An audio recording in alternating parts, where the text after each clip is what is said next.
Welcome to Alien Theorists Theorizing, case file 259. The Octopussy murders. There you go. The Danny Casolaro and the Octopus Syndicate. I don't know what we're going to call it. We didn't. Danny Casolaro. And the tentacle murders. That's good. That's great. I don't know. Anyways, I'm Braden. I'm Zell. And I'm surprised we're not redoing that. I'm Dan. You don't like the Octopussy? I would have been. You just had to pick one and go for it. Oh yeah. Well, I like to pick a couple, right? It gets those hashtags. Danny Casolaro and the Octopussy. Octopussy murders. And the Octopus Party. I've been telling everybody for a long fucking time now. Octopuses are dangerous. And this been is uncovered. This is a cautionary tale. Absolutely. That's what it is. You don't want to uncover too much about the octopi. No. You look too far into the tentacles. Yeah. Perhaps. You're going to You drown. slit your wrist in a bathtub. Yeah. You can drown. Yeah, in your own blood. In your own blood.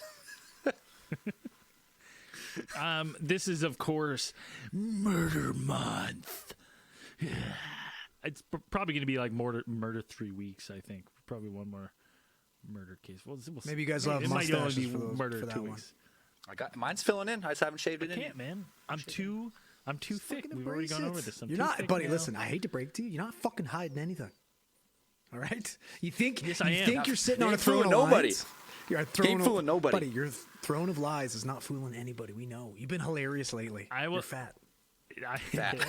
I will tell you this. Brain's I will tell you back. this.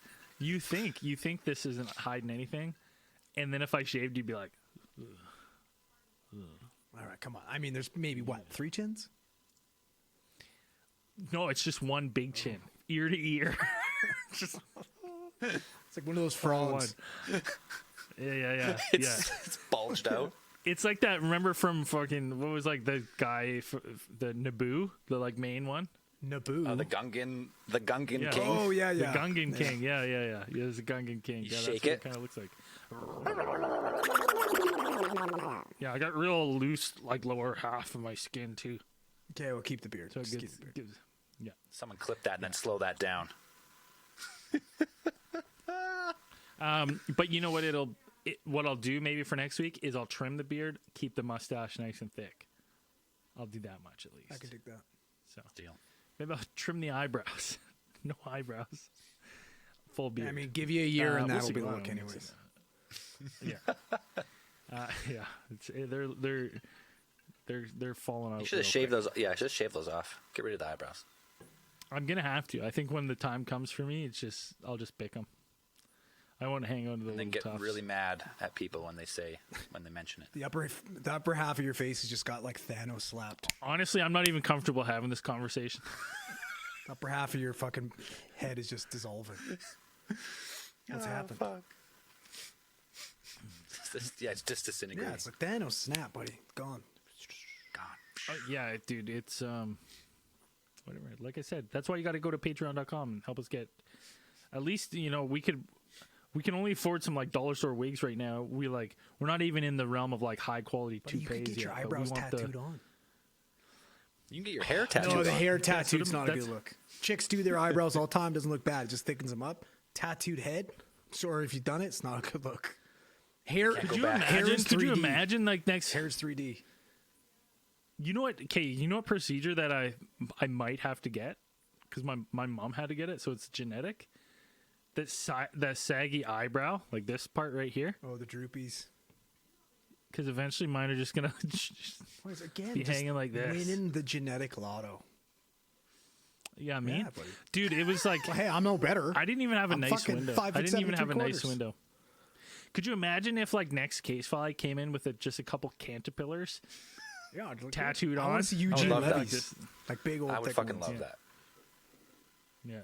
Hey Zell, if we ever did some sort of bet, would you ever dye your eyebrow like just for men your eyebrows dark? Just for my eyebrows. Yeah, just the eyebrows, They would nothing look else. so thick. Yeah. Because I mean, on the stream you can't see it because it's blonde, but this is full. That goes right across. That's just one brow. There's one brow. It's Yeah. just a little less blonde on the outside. I mean, it'd have to be a serious bet. Like, there'd have to be some major repercussions for everyone. Yeah. I'm out. Interesting. I'm out. Andrew has to bleach his eyebrows. Be good luck. Want white eyebrows. Hollywood Hulk Hogan's eyebrows. Let me tell you something, The brother. frosted tips. Yeah.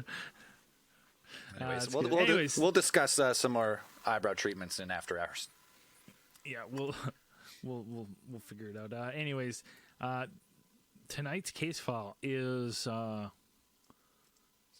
absolutely mind-boggling. Another old Truly is. murder mystery. I will say this: my eyebrows raised so high while reading about this topic. I had a hairline again, like ton of this, like for real. Yeah,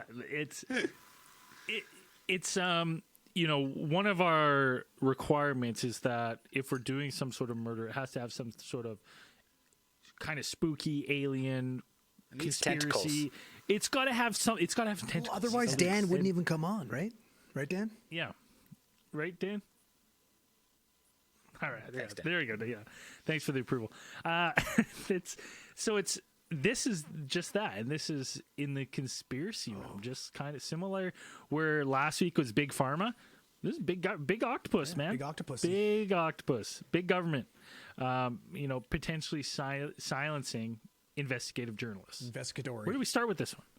Well, this one we're going to take it back to August 10th, 1991, when housekeeping staff at a Sheraton hotel in Martinsburg, West Virginia, Mama, discovered take me home, but not in the bathtub. They discovered American freelance journalist Danny Casolaro. He was naked in a bathtub of the room 517. His wrists had been deeply slashed. 3 or 4 wounds on his right wrist, and another 7 or 8 on his left. Blood, obviously, from a wound like that, splattered around the bathroom wall and floor. And it was so gruesome, the story goes, that the housekeeping staff actually fainted upon seeing it. Dios mío. Okay. Jesus. What? Oh, What? nothing. Okay, well, we just keep going. Oh, What's the matter with that? no. Housekeeping? No. That's better. That's over the line. That's fine. Housekeeping. It can't be someone. Can't be a multi-language person. Yeah, sure. Housekeeping. Wow, Andrew. Hey. Don't you put that back on me, Ricky Bobby. Don't you put that evil on me, bud. That's all you. Wear it. Fat Brain can say whatever he wants. I guess. Yeah. Okay. Just no repercussions. You remember Gary from the bus Yeah. back in the day? Don't tempt me. I'll start dropping M words this case file. No problem. When the paramedics arrived, they found an empty Milwaukee beer can, 2 white plastic trash bags, a single-edged razor blade, a half-empty wine bottle, and other than that, it was pretty much a regular old hotel room. Pretty clean and tidy, nothing too out of the ordinary. Apparently, he was like meticulously clean. Like he hadn't Almost too even really clean? fucking stayed in it yet, or it had just recently been cleaned. The sheets were still tucked ever so tight that you can't get them out. Chocolate on the pillow, a little chocolate on the pillow. Yeah, a little Lindor or something. Not a ton of jizz stains. Not visible, at least. They've been tucked none to the underneath. naked eye. There was a legal pad and Hotels pen. are so nasty. Oh, dude, Like, the amount of worst part semen in a like, hotel room is a unbelievable. week later, someone's like in this room like, fucking smells a little weird. Why are my bed sheets crunchy? What the fuck? Yeah. Yeah, it's Man, this bathtub's got a tinge to it. next time you enter a hotel room, just sit on the bed, and look around and think of everything that could have happened in that room.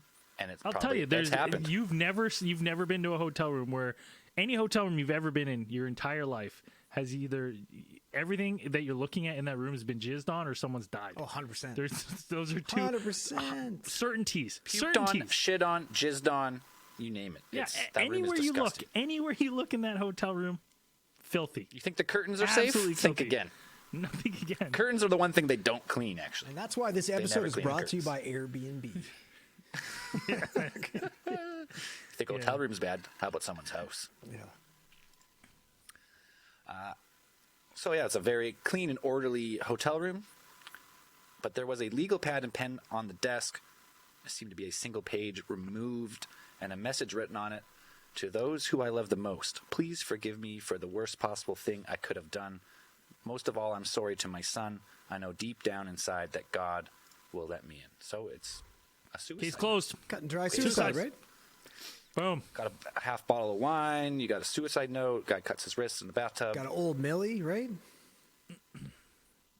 You got to be pretty depressed to be drinking Old Milwaukee. Let's be honest. I drink Old Milwaukee all day. Ooh, that makes sense, though. That lines up. Yeah. I have to. It's the cheapest beer I can get.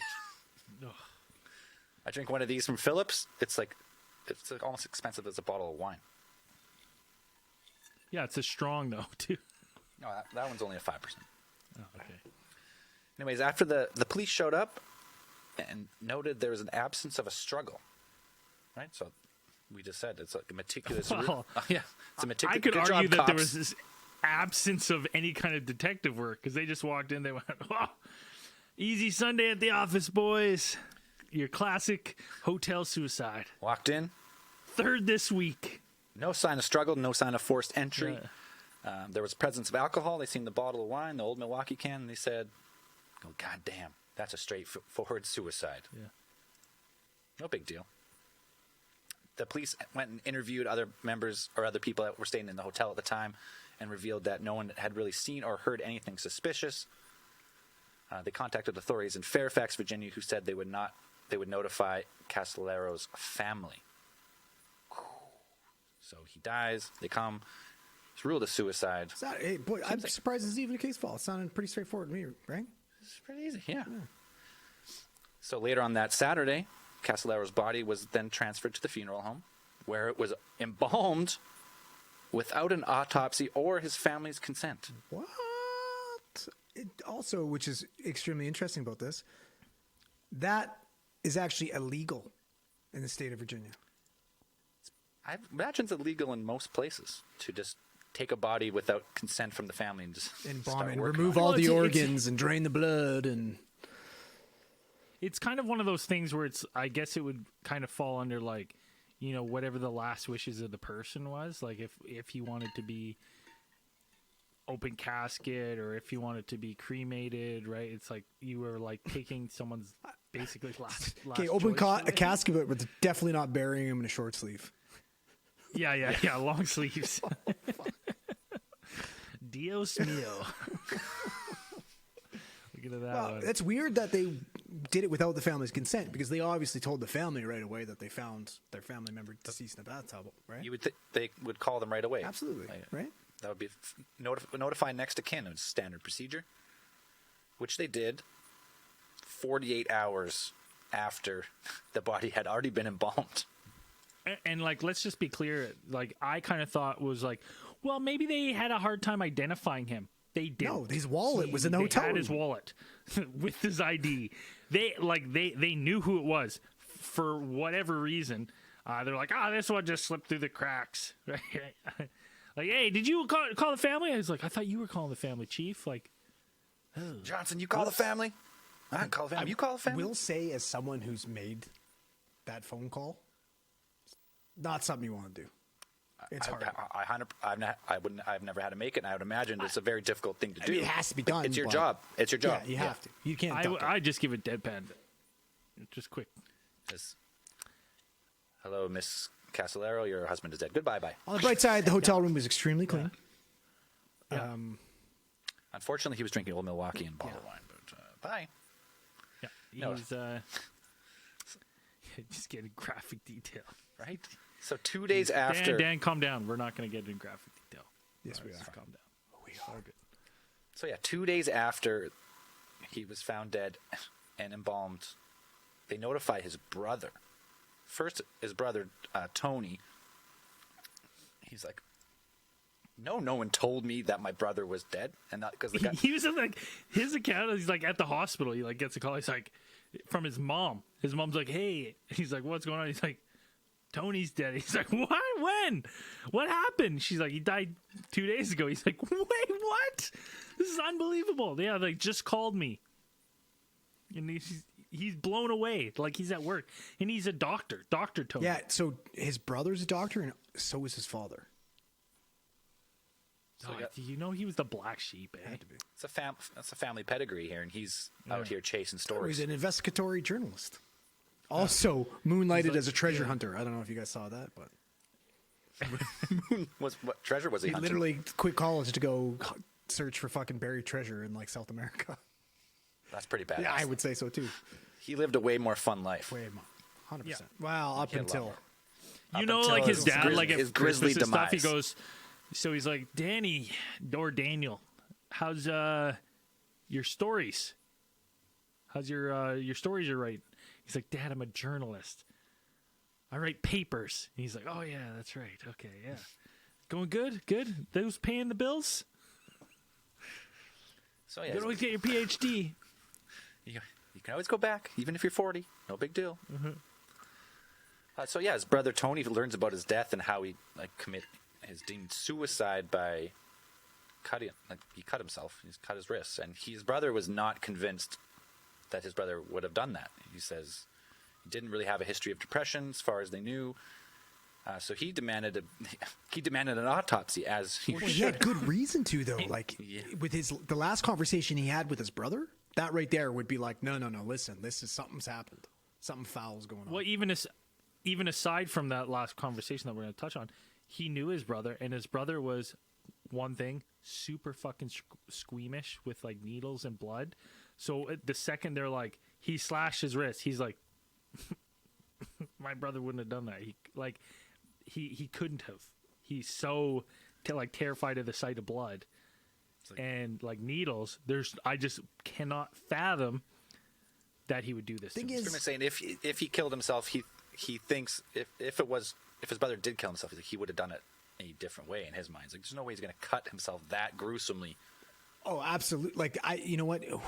Not to say that we don't know the mindset. The mind goes to a lot of dark places when somebody's contemplating suicide, Sure. right? We don't know what kind of mind frame he was in, but the fact that before he left, he spoke with his brother, and he had told his brother that he had frequent harassing phone calls late at night, that some of them were threatening his life, and that if something were to happen to him while he was in Martinsburg, it would not be an accident. Oh, so Right? It's like, okay, so not even mentioning the fact this guy's fucking terrified at the sight of blood, super squeamish. Both his dad and his brother are doctors. They've said like we've tried to we've tried to do blood work, we've tried to have him in, refuses to get needles, forgets to Hates get it. blood work done. Guy like wants to faint at the sight of blood, right? And he's also getting these threatening phone calls and being like, "Hey, listen, if something happens to die." me, it's like intentional. This is not an accident." And that's not where the fucking weirdness stops, boys. We're just getting fucking stared at. no. I mean, because we've presented this as seems like a regular case at face value without knowing any of the details. Guy's in a hotel room, cuts his wrists or whatever, but no, it gets crazier. So at the funeral, the funeral's This is my favorite part, by the way. This is my favorite part. And just so you know, if either of you two die before me, this will be happening at your funeral. absolutely. Just so you know. okay. I hope so. I will hire people. Just to fuck with the family or what? And then I will start the room. I'll be like, who is that? Right? So at his funeral, friends and family, acquaintances, out of nowhere, a highly decorated military officer, like in full like Like dress Pulls uniform. up in a dress uniforms in a, with the medals in a and black everything. sedan. In a black sedan, pulls I up thought, first. I thought it was a limousine, is what I read. I heard like a like a- stretch black sedan. There was a couple different, but Yeah, town and country, or like a stretch, or like Anyway, it was a luxury boys, it was luxury fucking ride, classy. classy Yeah. ride. He shows up. He's got the full garb on. He's got the medals. He looks the part, and none of the family knew who he was. Oh, he's got a bodyguard with him too. Yeah, he showed up just near the end of the service, kind of like seemed to stand there for a bit, and then they left, and everyone's like, "Who the fuck was that guy?" Well, before he left though, as the casket was getting lowered into the ground, he walked up to the casket and placed a medal on the casket and left. Because isn't in the military, don't they like hammer something into the casket if you're a military service member? I think If you that die and on duty. law enforcement. Law enforcement. But So we, that's what it kind of seems like he's doing something to commemorate his service or something. which is bizarre though, because the family, everybody says like, there's no Danny was not involved in the military whatsoever. He never had any served. There's no duty, nothing. Well, and also he like the military guy was tailed by like, this very official looking guy wearing like an executive line. If you don't know what that is, that's a beltless trench coat. With his aviators, right? Like just looking very It's a security. government Oh, it's official, a just security. kind of Yeah, like in the tailing shadow this trench guy, coat, boys. this general. It's packing right? heat. Yeah. Okay, and so He must have bought that from Jack Klompus. Had to. 100%. had to. He fucking Right. yeah. Right? He got that shipped up from Del Boca Vista, without a doubt. Yep. No moths. So after the funeral, his brother gets his wish, and they redo an autopsy, even though they say, well, it's going to be a problem because everything's been removed and it's going to be a little more Yeah, difficult. like he's already been embalmed. What do you want? Like you want a sample of his fucking the embalming fluid? Like what the fuck do you want? But Yeah, they're like, hey, we don't usually do this for, people who committed suicide. it's like this is a suicide, right? Like suicide. You don't. what do the this. fuck It's you wasting my suicide. It time? costs a lot of He's money. embalmed. What do you want from me? Yeah. Huh? But so before we get into that, so I have some details on the autopsy. Before we get into that, I want to bring up too. So we've had the fact that he told his brother, "Hey, if anything happens to me, it's something. It's deliberate. Somebody's had an attempt on my life." We've got him stating that he's had these threatening phone calls. Well, his housekeeper also corroborates the threatening phone calls. Okay, he's been getting them for a couple months leading up to him leaving to Martinsburg. The day he leaves at 9 a.m., the housekeeper answers the phone. And on the other end, he's got a guy, which I'm just going to guess the voice since we're doing racial stereotypes here. "I will cut his body and feed him to the fish." Huh? Whoa. That sounds super. I'm a lot of Arab. But, It's true. right? So on the other line, he tells him, he's like, "I'll cut his body and I will." It's not even an accent, Andrew. Andrew's actual This is an accent accent. Canadian. Yeah, Right? the Canadian version is his accent. It's all So ploy. he has somebody. She answers. Somebody says, "I will cut his body and feed him to the sharks." And then less than an hour after that, she picks up the phone again, and somebody just says, "Drop dead." Okay. The third phone call comes in, Yeah. and it's just music. You don't know me, but I know you, and I know where you live. From Rusty Shackelford. That not necessarily happened, but the third time she answered the phone, there was just music playing with heavy breathing, and then there was a fourth and fifth call that were just dead. Okay. This is all in the same night, or just is over? This is the multiple same day that he left for Martinsburg. Okay. Dude, how crazy were landlines? Oh, dude, terrifying. You know what I mean? Like people just could look up your number and then just torment you. Yeah, it's horrifying. Like how many times have you guys been tormented ever? Listen, never. listen. That's I never get happened to me. I get so many fucking tormented fucking sales calls Boys, every day. It's insane. Listen though, if I'm getting somebody telling me they're going to cut me and feed me the fish, and then I'm just getting like, okay, you know what? I'll deal with that one. I've heard worse over the phone, but the breathing and the silence. Honestly, that that's would where really it's time to unnerve move. me. It's time to move. Yeah. Change your fucking phone. Time to move. But so we have. Because it's like, dude, it's such a weird time, the 90s, because like you could just go to a phone book and if you knew someone's last name, you knew their address and their telephone number. Yeah. At any point, you just be like, yeah, this is where they live and this is how I can call and breathe into the phone. Yeah, terrifying. Well, you could Like, have what a paid. You time could to have be a paid for a stalker. private number. Yeah, but then- no, right, one, listen, no one boys, did it. What a time Hey, to be listen, a stalker. Fuck, it's star 69. Oh, shit. yeah. Yeah, but what if you star 67'd? Before they you call- start 69. Remember when those motherfuckers used to three-way call you? Oh, I used to yeah. get set up all the time. You'd be talking to a girl on the phone and then be like, "Oh, well, she's on the other line." You're like, "Oh, motherfucker." Anyways, That never happened to me. I never had any girls talking to me. anyways, so we got the housekeeper that's corroborating these phone calls. We've already talked about the fact that the family's like, "Listen, Danny, super squeamish, faints at the sight of blood, didn't even let us do blood work on him, wanted nothing to do with it. There's no way that he slashed his wrists. Okay? We had a girlfriend that lived with him for 7 years. Said Danny is basically Tobias Funke. He's a never nude. There's no way he would kill himself and be caught fucking nude. Ever. You know, it's because I was kind of thinking that too, because I was like, you know what? If I was gonna do the deed, I'm probably not getting naked. Listen. No. As a guy who's not a big fan of baths, all right? Never been a big fan of baths. There's one major reason. There's one major reason why I'm not a fan of baths, all right? You're sitting in that bath and your shame just floats at the top of the water and stares you in the fucking eyes. All right? Yeah, sure. That's not how you want to go, boys. Okay? All right? It's just floating there. Okay? You can't even add bubbles. No. Because and dude, it's worse. I can't take it. Yeah. There's nothing worse than like the illusion of bubbles, so you can't see any other part of your body other than the little piece of calamari floating.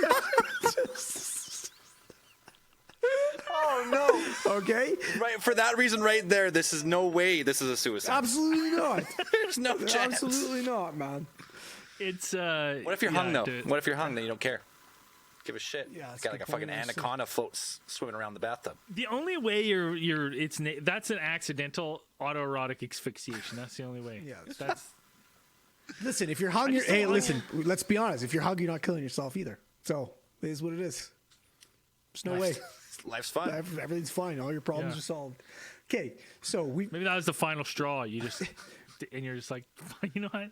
we've already cast a little bit of like reasons why we're starting to doubt the fact that this is a suicide. All right, now let's get into the fucking autopsy that his family had to fucking demand. Okay, his family had to demand, and the fact that he was already embalmed, huge obstacle, right? Poses a Well, problem. because the embalm, like the fact that he's embalmed basically wrecks, like there's no blood left, and it wrecks the fucking tissues. But What do they put? Do they put like formaldehyde in your body? all Or that how do shit, they like just stuff you full of preservatives, right? it's fucking great. The pickle you. Yeah. Okay. Luckily, prior to the embalming, there was a blood sample taken from his heart. They took urine sample from him, and they also got a sample from the vitreous fluid, which, if you know the vitreous fluid, the gel-like fluid around your eye. So they had 3 samples going into that. So they did a couple scoops. They weren't completely clueless. They did a little Still bit. grossly negligent, but at least they got a few samples. And the autopsy showed that he had a blood alcohol level of 0.04. It's pretty low. So one old Milwaukee. One old milli, like nothing, like below the legal limit here. Let's be honest, right? But it gets interesting because he had trace amounts of Vicodin and an antidepressant in his system. Danny had a current prescription for Vicodin from an oral surgery that he had a few years ago, but no record of an antidepressant. Zero. He had no prescriptions, prescribed. no diagnosis of depression, anything like that. Okay. And it gets a little bit weirder because there was no fucking bottle found on scene. There was no prescription bottle, nothing, zero trace of where this antidepressant came from. And then the autopsy also Was there a bottle of the other one? of the Vicodin, yes. There was Vicodin. There Yeah. was a Vicodin. bottle. Vicodin. But trace amount, because so how fast does Vicodin, or how long does it stay in your system? Here's the problem. This is just a small sample of blood from the heart. So it had to be it would be minimal compared to what was actually in his system if they actually got a proper blood sample from. Right. Additionally, he had a bruise on his arm and a bruise on his head, which was never accounted for, right? The police stated that there was no signs of any struggle, and he additionally was missing the tips off of 3 of his fingernails. So So we're talking like the nails broken off at the broken top. off of his finger, which sounds awfully like a fucking struggle. Well, and one of the things I read is that is indicted, like that is lots of times they see that as a defensive wound. Absolutely. Like you're fighting someone or clawing at someone, and that'll happen. Zell, actually, before the show, if you want to share it again, you made Yeah, the claw. kind of an interesting point. It's called the defensive That claw. was a good point, too. That wasn't the point I was going to. Can you do the reenactment again, too? Me? Yeah, it was you. Yeah. Yeah, that's terrible. No, it's terrifying. Nobody's But gonna be able to do anything. This is a stronghold. so we were talking about just before the case file of, okay, well, why only 3? Like, if you were to grab someone and, like, really try and, like, pull your way, or grab the carpet or grab the counter to try and, like, pull yourself away, and you broke those tips off, why just 3? Why not 4? Like, why? Like, but he had his, one side had severed tendons. The cuts were so deep that actually, so, and even if the tendons weren't severed, having that deep of, like, just deep cuts on your wrist, I think would affect just nerves and just the way you would use your hands in general. Not even let's not even talk about nerves. Let's just talk about fucking pain. Okay, there's no Vicodin enough Vicodin on the planet that would leave you conscious to be able to literally slash your arm. Like, here's the thing, right? So as somebody who's been to exact situations as this, I've never seen, like, we're not going to show it. If you're curious and you want to look it up, go for it, because the pictures are unfortunately available. They're horrifying. Graphic. This man massacred his arms from his wrist to his elbow. Okay, Both It's arms. it's quite unbelievable. and like when you see I've it. done, I can't even count how many of these that I've been to. I've never ever seen lacerations this deep and this hard in a suicide. The only time I've ever seen anything close to this is when somebody's literally high on PCP or meth and, like, mutilating themselves. This, like, he massacred his arms, and you're going to tell me that he went and did 3 slices on one side and still had the strength to do 8 on the other? And he used, like, a razor blade, like one of those little 1.5-inch blades, right? So, which would be so to so grab hard to keep. Oh, Yeah, 'cause you so have hard to- to keep a grip. it's not like he had like He's a wet large. in the bathtub. It's not like he blood had like everywhere. he didn't do it with a razor sharp knife where you could like use leverage to do it. He would have had to do it with force, like push in. He would have had he would have had a really. So this man who's squeamish with blood, massacres each of his arms in a pool of water, which then would turn the water into blood, which he's terrified of. And that's the way he chooses to die. And then and to get back to my point of he loses 3 fingertips. If there was a struggle, because it does say he has a bruise on his arm and his head, so either someone grabbed him and threw him down or whatever.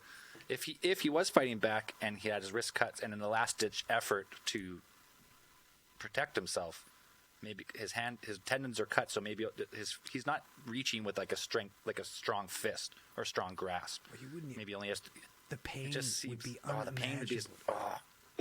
And see, the other thing that popped into my head too is that, Zell, what you said is, like, say you kind of mentioned earlier that, like, if it was a defensive wound, he's, clawed someone, maybe someone cut those tips off, right? And then I was thinking, because I was like, well, why would they only cut if he scratched and they were worried about trace DNA under the fingernails, which, to be honest, I'm not well versed if they were testing for that at this point in time in the 90s, if that was a thing.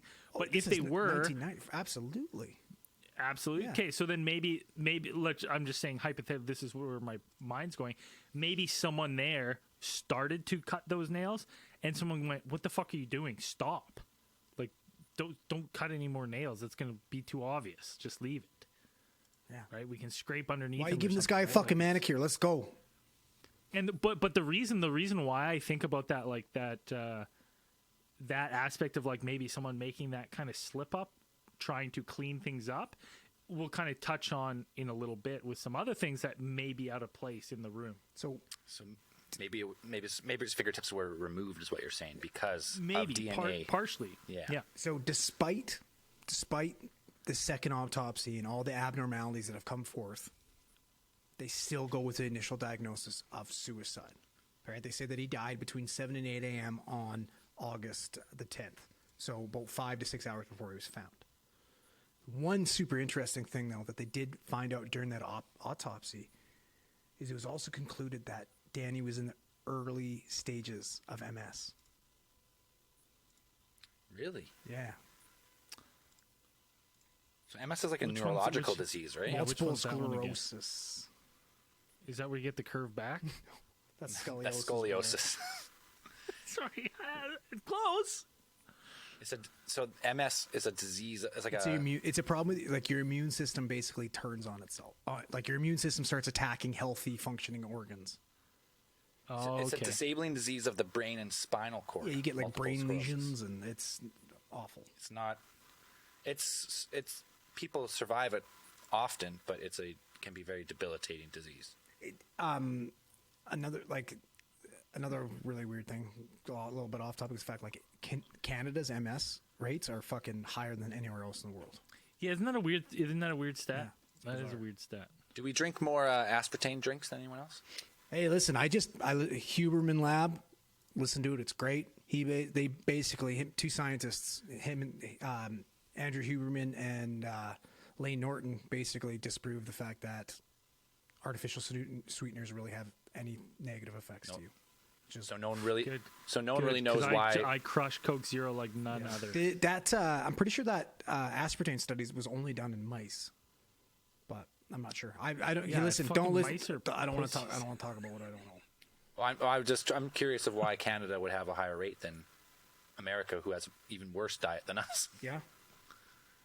And if it's some type of autoimmune disease, I would imagine some type of diet or something in our food, maybe. It's probably the cold. Oh, Just so worse. I was wrong. It doesn't attack your organs. It attacks the protective sheath, your myelin, that covers the nerve fibers and causes communication problems between your brain and the rest of your body. My bad. A&P was a long time ago. It's I okay. guess We'll forgive you. More of patho, So- but still. So our boy had early signs of MS. Yeah. So we've had this. And I bet this is just hypothetical, but I'm imagining that we have the ability to treat. I don't know if I don't think it's curable. It's not. We have the way of But- like delaying onset of symptoms. But our treatability of it is probably better now than it was. It then. is, but it's still relatively Probably not like, by it's, much. it's not. But here's the okay. So if we want to get into that, I was going to get into this a little bit later. But you're going to go ahead and tell me that if this guy, like, we're talking early signs of MS. So He didn't know. Did he I'm know? assuming he did know. His dad and his fucking brother are doctors. You think if he had any noticeable symptoms, his brother and his Yeah, dad he would would've know. told them. They would have been like, "Hey, man, this is And not why normal." or if he knew, why wouldn't he tell them? You know, he would have had access to, like, probably within a phone call, some of the best help in the world. So now that we have this second autopsy, they're still ruling it a suicide. Well, they have no other evidence to overturn their. So you're right, Zell. They Initial. don't have any other evidence, but let's go through a little bit of controversy surrounding the fucking initial investigation. Because first of all, they didn't seal off the room as a crime scene. Ever. At all? Not once. Ever. Okay. Not once. Not once. None of the bathwater. Absolutely wild. They never want. They pulled out the tape and he goes, "This is a brand new roll. I can't find the No, end." we don't got the. And they went, Hey, listen. forget budget about cuts. it. Keep the tape. Yeah. Okay. None of the bathwater was saved as evidence. Right. They didn't even. They They didn't didn't strain it. the They didn't bathwater. strain it. No, listen. Could you imagine how much money you could have got out of that on social media? Dead guy bathwater. That shit would have been flying Yeah. off the fucking shelves. Anyway. The reason you strain the bathwater, for those who don't know, in these kind of incidents is because the water is obviously filled with blood. You can't see, so you strain it so that you make sure no evidence goes down the drain. So Nothing's if there's anything solid, else yeah. there, you know, it's actually pretty commonplace. Absolutely. that That's pretty. practice. It's pretty normal And practice. it was then, And then and they just didn't do it. So they just pulled the plug and Drain in the the water. bathtub and yeah, said, they "That's just, you." yeah, drain the water. they did find a second fingerprint underneath an ashtray in the room, and then the kicker of all kickers, because I know Braden's champing at the bit to touch on this, is the fact that within a day or two after the scene, I'm pretty sure it was the Sunday, they called a professional cleaning crew. It's the next day. So Sunday. The next day. So it's on a Sunday, working on God's day, they called a professional cleaning room to come clean this room so they could. We're fucking talking- have people. Why? In fairness to the hotel, they probably had a reservation for Sunday night, right? Well, no, Like, absolutely. mostly, It's right? it's a business, and it's Right, it's a business. They run a business. It's They not gotta- the they first gotta load the person. rooms up. I guarantee you, he's not the first guy to die in the hotel. No. No, well, and the cops probably told him like, "Oh, this is an open shut case. Go for it. Like, clean it up." Absolutely, this falls on the police, not on the hotel. But Yes. let's talk. So Let's talk about the professional cleaning company called Les Scrub. Les Les Scrub. Scrub. Great name. Wow. Let's Why talk do they about have an Braden. accent? Braden, why don't you take lead on this? I know you want to talk about it so bad. Well, what I really wanted to talk about is that the fact of they did have a professional cleaning come in the next day, But one of the things noted by some of the first police officers and the maids that were in there first was 2 sets. Like, you know how you get the towels, right? You get towels. Extra get a couple towels. Request extra towels. You're going to need them. Right? You get a couple towels, couple face towels, couple Butt towel. squirt towels. You need a butt towel. Yeah. Yeah, because Button gooch that towel, toilet yeah. paper's hard. Yeah, you need button right? gooch towel. After a while, you're there for any amount of time, right? You need a wet towel. You need a butt towel. But they noticed that there was 2 of the hand, like the hand or face towels, like the medium towels, like you wouldn't dry your body with. 2 of those medium ones were on the ground, and they had looked like they had been used to try to start cleaning up the blood on the floor, right? Like they had been wiped through the blood. There was kind of blood streaks, and then they were just kind of tossed in the corner like dirty laundry. Why would? And that was noticed by the. That's not suspicious. So at if all. you're going to kill yourself, why would you even bother mopping up any of the blood? How would you even be? Why? How would you even be able to? Here's my thought.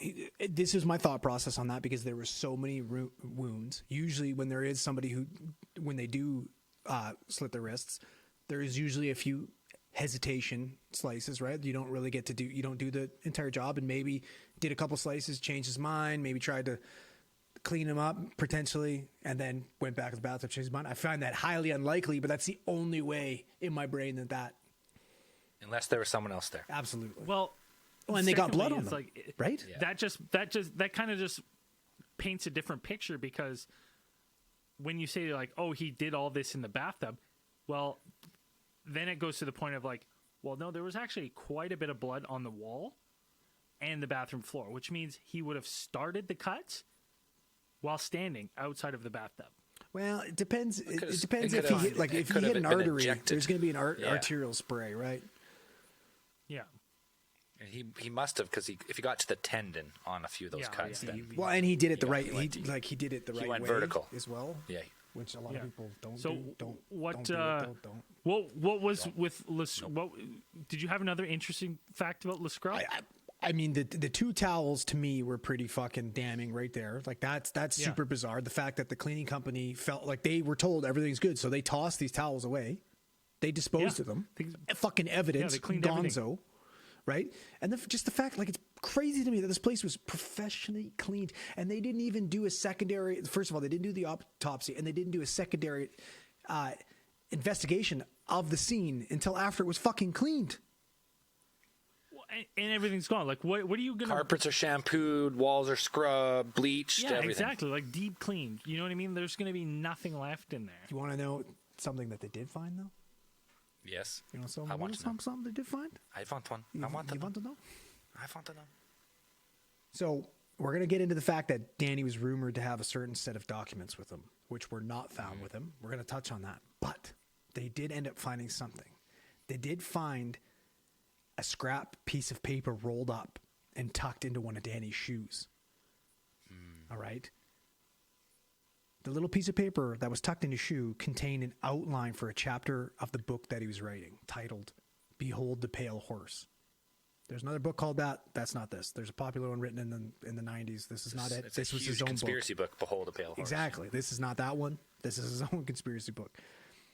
So this was supposedly the final chapter of his book, which read, "Chapter on 1980, Terrorist Underground, Afghanistan, Middle East, Iran, John Philip Nichols, After Arrival, Indian Reservation, Fred Alvarez, Paul Mascara, Philip Arthur Denson, Fresno, Hercules, Bill Kilpatrick, The Big Tex, Ricano, San Francisco.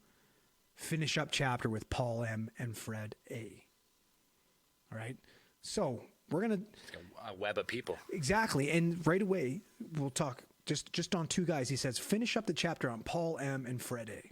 Well, Fred A. is Fred Alvarez, who was the vice chairman of the Cabazon Tribal Council. All right. Well, he was that prior to his death, which was execution style murder. Okay. Paul Mascara was appointed to run that same tribe's casino and died 6 months after Alvarez murder. That's what they did find. Well, goddamn. All right. Well, So I just hey, said- before we get That just sets it Before- up. before we get into any further, I gotta use the facilities, and I need a Quick another drink refill. to- Gonna grab a Don't beer. have a bath. Don't have a bath.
So one of the things we kind of briefly touched on in this hotel room was that there was some sort of notes or something that weren't found there. Well, one of the other things, and me and Zell know this firsthand. This guy was an investigative journalist. Investigatory. And he carried with him, investigatory journalist. He carried with him all his notes from this story he was working on, this huge story. And if he's anything like George Knapp, papers on papers, baby. Me and Zell life work is in his briefcase. Yeah, me and Zell witnessed George Knapp going through like 1,000 loose leaf papers, just tossing them around in the middle of public, like trying to make loose connections and shit. And it sounds like Danny was kind of the same. Oddly enough, by all accounts, he had all his research with him on this trip, and he'd been working on this story for over a year. His maid actually witnessed him pack it all with him before he left for Martinsburg. Now, not a single, other than what was found in the shoe and the suicide note, not a single shred of research was found. Nada. And gone. Yeah, and we've been talking about, he was an investigatory journalist. We've been saying that he's had these papers. But we haven't really said what he's investigating. What's he investigating? In short, he was trying to expose, in his mind, a sea of covert operative, super surveillance software, and transnational spies, linking them all together to form something that he referred to as the Octopus. Right? So he had spent about a year. That's better. 4. Spent about a year he's starting the case. And the case started when he met a man named William Hamilton, who owned a software company called Inslaw. And according to Hamilton, his company developed a piece of software called PROMIS, which stands for Prosecutors Management Information System. And it would gather and organize paperwork from law enforcement and the court system, make it easier to search and whatnot, blah, blah, blah. Pretty much, It was, at the time, revolutionary. You got to remember, this is a time where this is basically having those 3 fucking psychics and Minority Report pooping out pool balls to tell you what's going on. Who's murdering who? Yeah. Shoot no ping pong balls. Murder. Yeah. So he met this guy, William Hamilton, and Hamilton was a former employee at the Justice Department, and he claimed that the government stole this program and was using it without his permission. Who he was the creator, is what he said. That's not quite it. I think more what the allegations are that the government began to use it. They signed a 3-year term with him. They loved it. The government's like, hey, we love this. This is good. We're going to widespread across the United States. We're going to use it. And then in the second year of this 3-year term, the government just stopped paying their bills. The United States government just stopped paying Inslaw. So they stole it. Right? They began stealing it. And so Inslaw,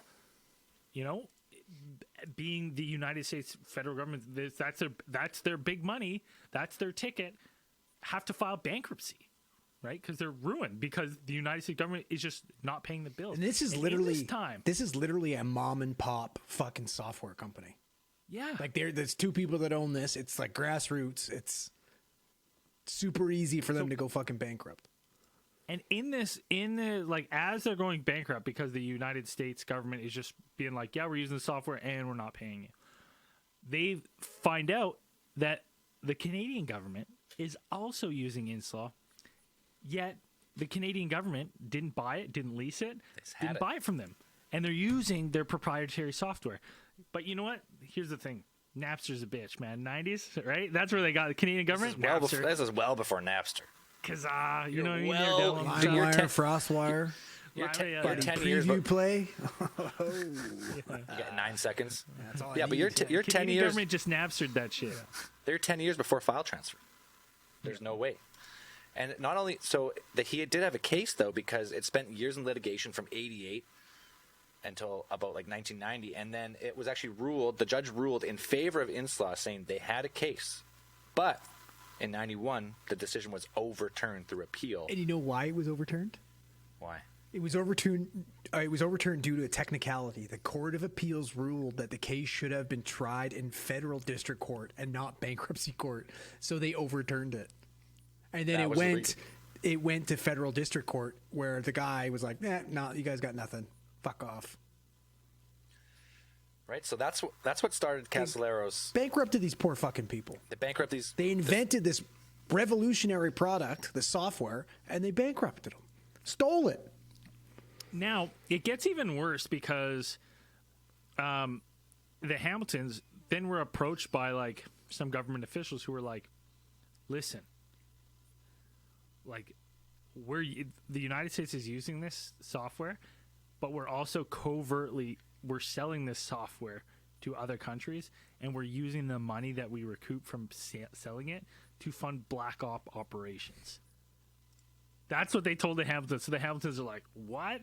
So now when you start to look at this and you're like, they get the big court run around, and as soon as they hit the federal court, where a lesser court was like, you have a case. You 100% have a case. This is, kind of interesting.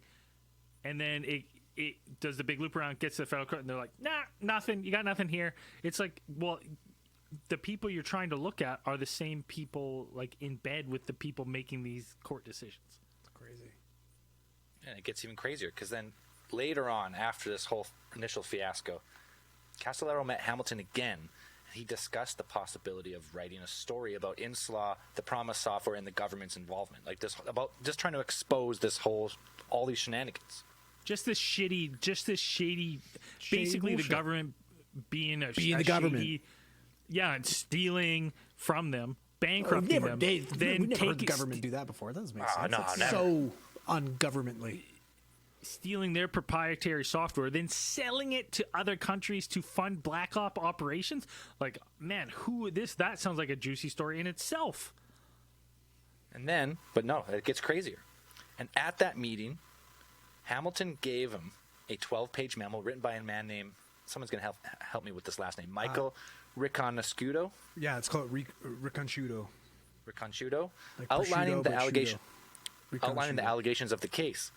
Riconoscuto claimed the government had put some type of back door into this Promise software, which would allow them to access the computer of anyone who was using it, like a spy software. So spying on the people it sold it to, like the Canadians. Other governments, other organizations. And if you think about what this, think about the implications of this, because this is supposed to revolutionize the justice system, law enforcement databases, and now you're selling this to countries to revolutionize theirs, and you have a backdoor to all of that information. Anyone using absolutely everything. So me as a private citizen, if I had a charge, that was pending that I wasn't found guilty on, right? It was just going through the court systems or something. Now the United States government would know. They could flag me for whatever it was in any other kind of case. For whatever reason, they would know. They would have the intelligence. They would have just such a broad spectrum of, data. It's unbelievable. And then it gets even crazier. The day before Casolaro died, he met a man named William Turner, who was a former defense contractor. And Turner gave him documents proving corruption that Danny could tie to his case of the Octopus. But before Danny could finish the story about the Octopus, this seemingly global spanning tentacle monster of surveillance and government conspiracy, he was found dead in a hotel room. Okay. Fucking crazy. We got to kick it back to Riconoscuto, though.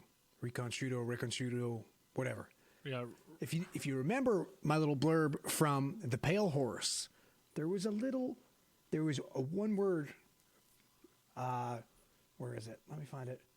Ricano. Okay. Mentioned that in his book. Now, doing a little digging on Riconoscuto. Riconoscuto actually filed an affidavit before the House Judiciary. Does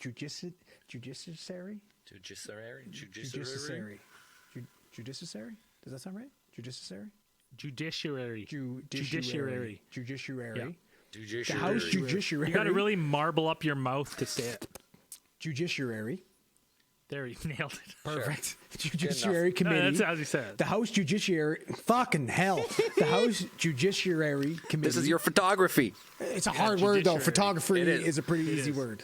It is harder. Okay, so the House Judiciary Committee, about his allegations that the government had put those backdoors in the software, allowing them to spy on foreign governments that they sold the government to, right?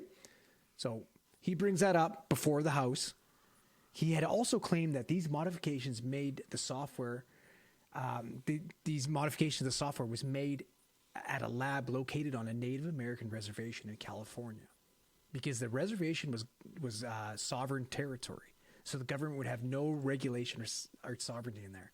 Now, we want to maybe like hinder a guess as to, what tribe presided on that land. Maybe the one that Fred Alvarez was the tribal council chief of. Yeah. That was murdered? That was murdered, execution style. In addition, he claimed that the reservation had been used by a private security company in order to develop chemical and bio warfare weapons. All right, so he's making these giant claims. So obviously, the government, everybody's got to take him seriously. He's smoking gun. Everybody's like, "Oh, this is fucking crazy, right?" Well, unfortunately, within 8 days of his declaration, Rick Shuda was arrested for conspiracy to manufacture and distribute and possession to distribute, or with intent to distribute, of methamphetamine. Yeah. And got sentenced to 25 years in jail. God damn. You want to know something else pretty fucking weird about this? As I was looking this guy up, because I like to do a lot of reading on the Reddit boards. He's also one of the biggest candidates to be Q. Really? Yeah, which is Didn't kind of they, didn't they interesting. find out who Q was? In there? Apparently, at some point, they thought it might be him. Interesting. Well, and this is interesting too, because I mean, we talked about it last week. It seems like whenever there's an issue person, the easiest way to get them to silence them, to Drugs or kitty porn. drugs or kitty porn instantly, right? Two It's like options. Or kill them, sick, I guess. Or just get rid of or them. you just straight up murder. Suicide There's them. But here's the thing: it's if they're saying something, though, usually it's. I would say this: when we've seen people who like Ricono Rick and Shudo. who Ricono are Shudo. saying, who come forward and say these things, it's if that person's murdered, then it just gives so much, because everything they're saying is allegations. So if all of a sudden they end up mysteriously murdered, you go, God damn, he was obviously murdered because of what he was saying. That's what he was saying was fact. That has to be why he's dead. All of a sudden, if honestly, I hate to say it, because some people should be charged terrible, but it's like government puts kitty porn on your computer. They're like, hey, we're arresting you for kitty porn. Everyone goes, that guy's fucking crazy. I don't want Absolutely. That guy's a piece of shit. It's What a loser. instant. They can say instant like that, and like the drug, so easy to just boom, get a prosecution, right? And then it's like, oh, this guy's a fucking drug dealer. He's a drug addict, right? Like, And then who's even if this you're guy? not convicted in the end, in the court of public opinion, you're guilty for This it. guy guilty. was definitely Yeah. convicted and spent yeah, at least 20 years behind bars. yeah. I'm saying if you were, if it happened to you, even if you weren't convicted, you had a good defense. And you're like, I'm innocent. It doesn't matter. If once And we you're are once- not just Yeah. just to get the record straight. No. I'm not saying that. I'm that just saying you were convicted if you wanted to of plant something the on government's somebody, after you, we're saying that saying that that's yeah. a government tool, fact, Government tool, that yeah. they've used in the past. Hashtag look it up in other cases, like the Shermans. They were plotting against the Shermans in the last week's case file to do just one of these two things. They're like, we can't kill him yet. Yeah. But maybe we'll nail him with the kitty porn, or we'll nail him with the drugs. And then it became easier to kill him. Yeah, because they were like, they had the family, right? They had enough avenues. But Was that it about the octopus? Was that all? well, we can go through some more on on the prosciutto blurbs, about what was found out through then. So the octopus theory also was sent around. The October surprise theory, which involved the Iran hostage crisis, where several U.S. citizens and diplomats were held hostage by a group of militarized students. Yeah, college students. Yeah. Belonging to the Muslim student followers of the Imams line in Tehran. And it goes that Iran deliberately held back the American hostages in order to help Ronald Reagan win the 1980 election over Jimmy Carter. That's legit though. Like now, that's Yeah, pretty much fact. Yeah. And other parts of the tentacle theory was involved in the collapse of the Bank of Credit and Commerce International, which collapsed in July of 1991. Date coincidence? He was onto it, supposedly. Because what? It went bankrupt in 91. The whole fucking bank.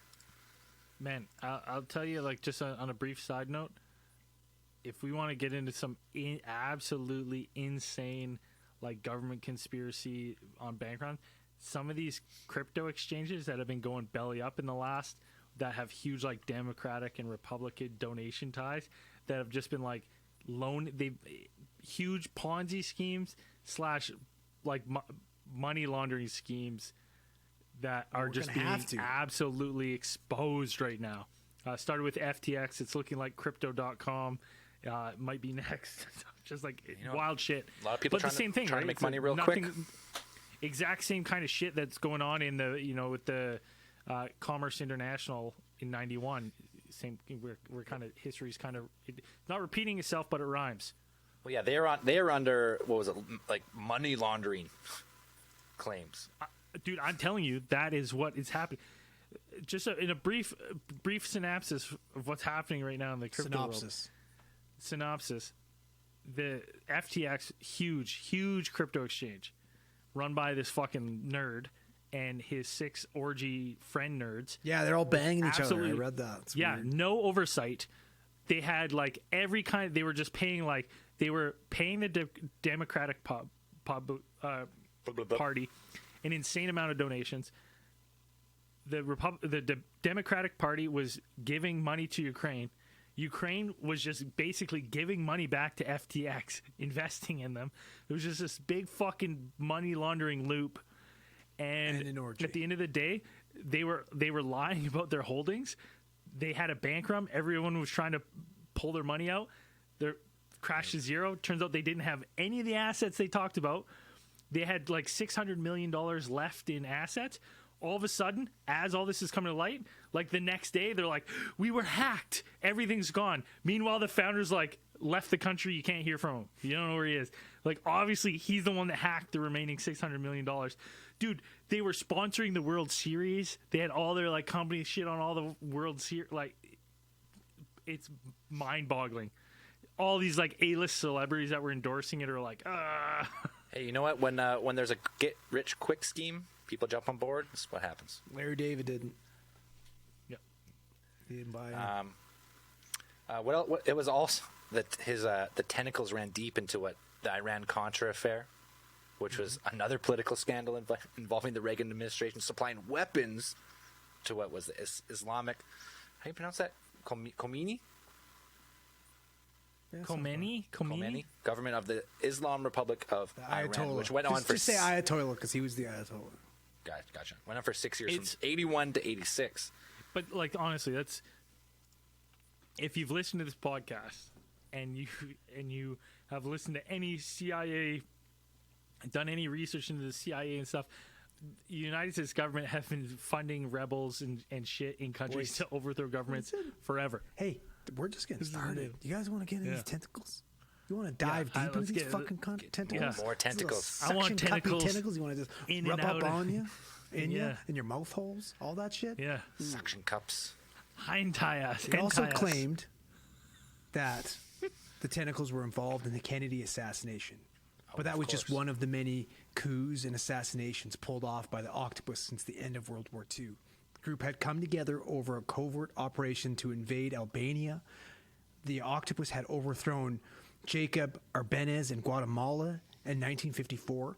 It had targeted operations against Fidel Castro, culminating in the Bay of Pigs. It had also had tentacles in the political upheavals in Angola, Rhodesia, Zimbabwe, Mozambique, Nigeria, Chile, Iran, and Iraq. Like we talked in, they had involvement with putting Ronald Reagan into power with the infamous October surprise. Membership within the Octopus included John Siglab and the late CIA director William Colby, who were the heads of the Phoenix assassination program in Vietnam. They had implemented an early version of Promise tracking software to keep tabs on the Viet Cong. Other tentacles included characters like E. Howard Hunt and Bernard Baker, who later emerged as the Watergate burglars. And all those things you just said are case files on their own. 100%. Right? So Oh. like, this is pretty much the global cabal people talk about, right? Literally, The that's what he tentacle- claimed it was? The octopus. It was the octopus. It's the global cabal. Basically, like when he was like, when we say like the elite, right, or like the they, he was writing an article about the they. They/them. He was right. He was writing an He's article talking about the about, Jim Jemersons. right. He look.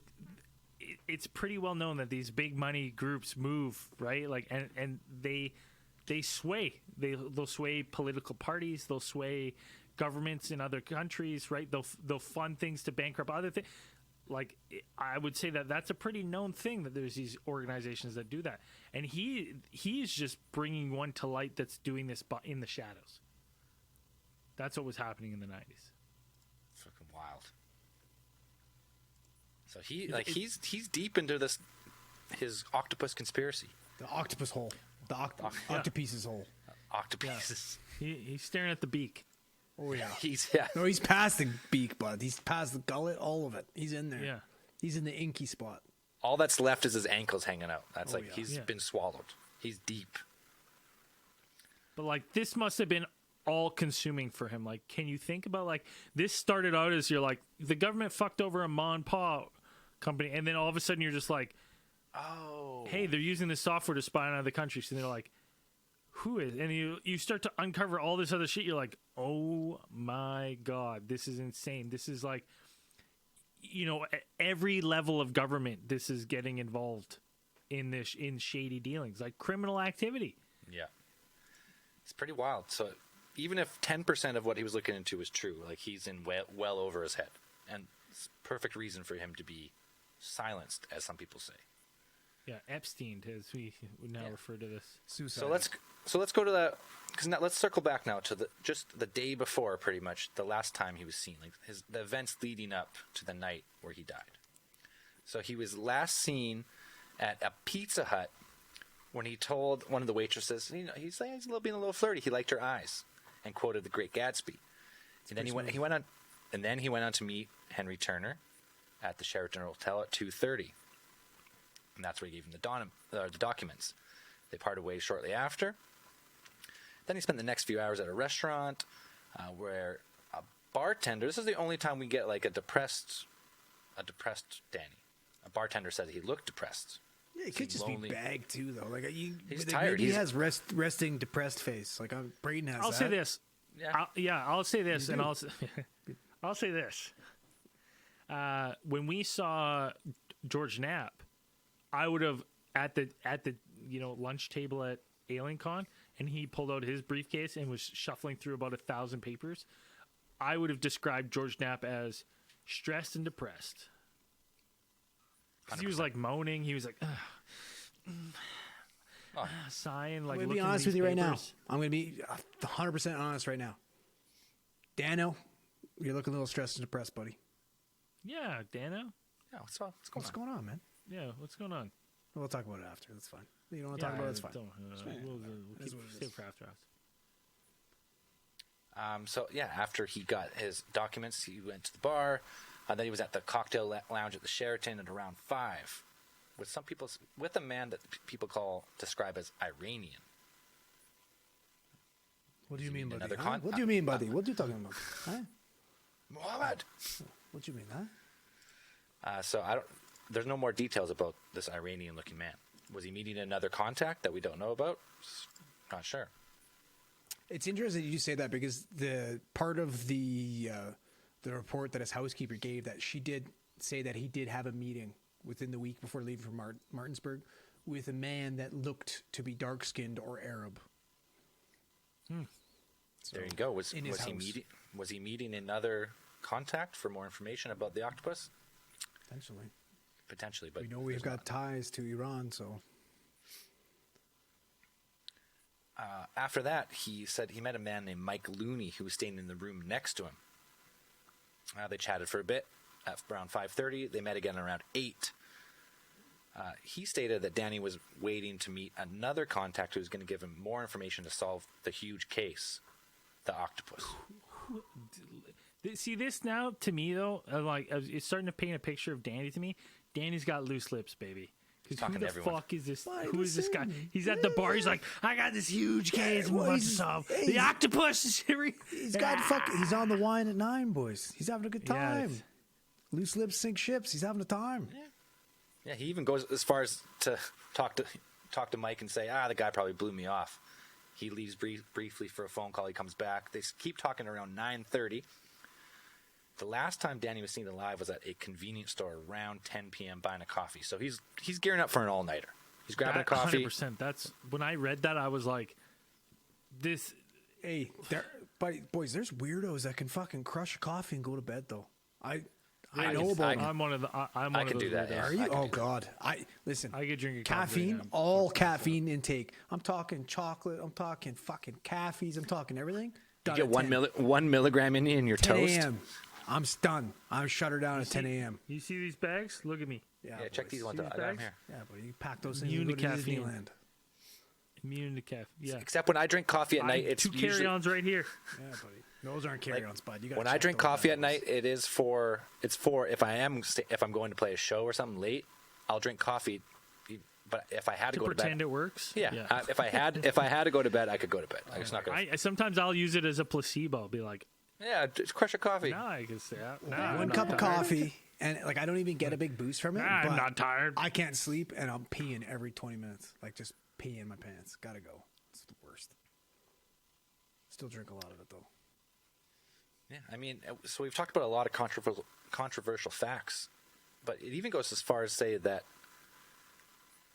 according to the FBI, police were not very cooperative when the FBI started looking in. They almost met with complete resistance from the Martinsburg police and prosecutor's office. Because they didn't want to admit that they shit the bed so bad. Yeah, I exactly. don't talk about this. We fucking blew it. We dropped the fucking ball. That's 100% the case. There is a serious pattern in government and law enforcement where it's if you make a mistake, it's not apologize, it's cover up. We're seeing that right now with that school shooting, right? Where Texas. Yeah, where they the entire law enforcement just refused to participate with federal investigation and shit. Yeah, because they were scared. They made a mistake. Of course, and it's scary, but you chose to wear the badge, man. Get the fuck in there. Those are children. I don't want to fucking. Yes, I won't get into it, but it's like that. That unfortunately is the culture of if you make a mistake and very quickly, just even us, a couple of duds from Canada reading the circumstances, you go Baldies. well, this wasn't done properly. This Doesn't seem 100% was not done properly, right? So the FBI starts asking questions. It kind of makes sense that they instantly clam up because you got to remember this is people's livelihoods, right? There's people, there's probably inspectors and chiefs and stuff that are outside of the police union or whatever that could potentially lose their jobs over something like this.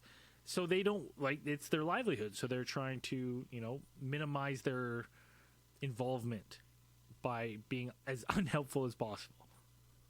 Yeah, I mean, it goes just police withholding information, just trying everything they can to not admit that they fucked up in the investigation. I mean, even in the end, when the evidence of the extra bloody towels came up, they was like, whatever, no big deal. Yeah, we didn't see him. Yeah, we missed him, I guess. Yeah, They irrelevant to the case. They went as far as hiring this expert witness who's Dr. Henry Lee. Apparently, he's a crime scene expert, blood spatter expert. They hire this guy and they do a reenactment of the scene so they can try to find out, get this guy to deem was it a suicide or not. This professional gives his stamp of approval. Yeah, it was a suicide. And then a few months later, he learns about the fucking bloody towels that were They hidden didn't under even the give sink. him He's all like, the what information. the fuck? Like, why didn't you guys say that? Like, I put my name on this, and now I'm learning about that? Like, that's fucking ridiculous. Yeah, they withheld evidence from him. It's crazy, man. And just to get this, I truly, I don't know. It's a tough one for me because I do not think the like local police were involved. I just think the local police were incompetent. They were negligent. They were awful. And lazy. yeah, negligent and incompetent, lazy. Do I think they were involved? No, I just think they were just bad at the job. And they're just like, hey, open shut Clay, suicide. Suicide. Done. Close the books. Let's go. Same like we talked about last week with the Toronto Police Service. They had Scully and Hitchcock. They flew him down from Toronto, right? Oh, can you look into this one? It's suicide. They're like, okay, perfect. Done. Need a Clean up, cheeseburger. boys. Yeah, and then we gotta get to one more thing before we wrap this case up, and that is, we talked about it briefly, the conflicting reports of his briefcase. Supposedly, he had a briefcase that contained all his files, his notes, documents, all pertaining to his Octopus conspiracy. They interviewed like many hotel employees who had contact with Danny. They never found the briefcase in the hotel, but the front desk employee did recall Danny carrying a brown briefcase, which indicates that perhaps someone took the briefcase from his room. Perhaps the same person who staged a suicide by slashing this guy's wrists and putting him in a bathtub. Well, Perhaps. or potentially drugging him, and like We don't know. We don't know the events, but something there happened. was bruises on him, right? So it's like we're not 100% sure, but it really points to that. We're 0% This sure. was We have not- no idea. No idea. There were, but I would say the evidence for me, the evidence points to that this was probably not a suicide. I mean, there are some things that we didn't touch on, like the fact that that Danny had just had his third book proposal rejected. He had $178,000 fucking mortgage payment that was due. Right? He had stuff like that. He had mounting pressure from friends and family for what he's working on. He did state that he was getting ready to release his article to Time magazine about the Octopus, which was not true. And then there's a possibility of the fact that he did know that he had MS, and he got lost within this case, and potentially realized that maybe this was going nowhere, and he was chasing dead ends and got sucked in the deep dark hole of depression and did that. Chasing Do I dragons. think that's what happened? Nope. But there Well, is that let's- possibility. Let's expand on that just a little bit. Like, so let's say that that person that saw him that was depressed, maybe the information that he had just received from Turner didn't bear the fruits that he thought. So it's like his story's going nowhere. But there's still a story. There's still a story, and like, and to be fair, the Inslaw case and this kind of stuff is fact. The Inslaw scandal is real. You can look it up. That it is well documented, and he would have broken this case. Same So with the there October is- surprise. That is now Yeah. considered a fact. So there's enough of that, but like let's say that maybe this is kind of where my brain thought, because I was trying to like when these specific cases, I always am like, he did the murder or he did this. That's kind of where my brain always goes. So I try to think through that process. I I don't know why. always think they're guilty every time. Yeah, me too. I'm like, guilty, he did it. So I was trying to figure out, okay, well, maybe why. So then I thought maybe he got to a point in this investigation where he went, I know this is real, but I can't prove it. I can no longer, with my means, with what's happened now, I can no longer prove it. I've gone as far as I can with my investigative journalist. So he destroys his briefcase, he destroys his notes, and he sets up his suicide to look as suspicious as possible so that someone else might look in, and this might be a catalyst to find out this other information. Why destroy your briefcase, though, in that sense? Because you want people to be I'm Leave- going off leave of some he treasure. did kill. Leave a treasure trail to your briefcase in a different location that sets up Absolutely. someone new. Or Exactly. I was just trying to give a nugget of potentially why he could have done it, but or kill it yourself, doesn't but make make it sense. look It doesn't or make it sense. look like obviously suspicious.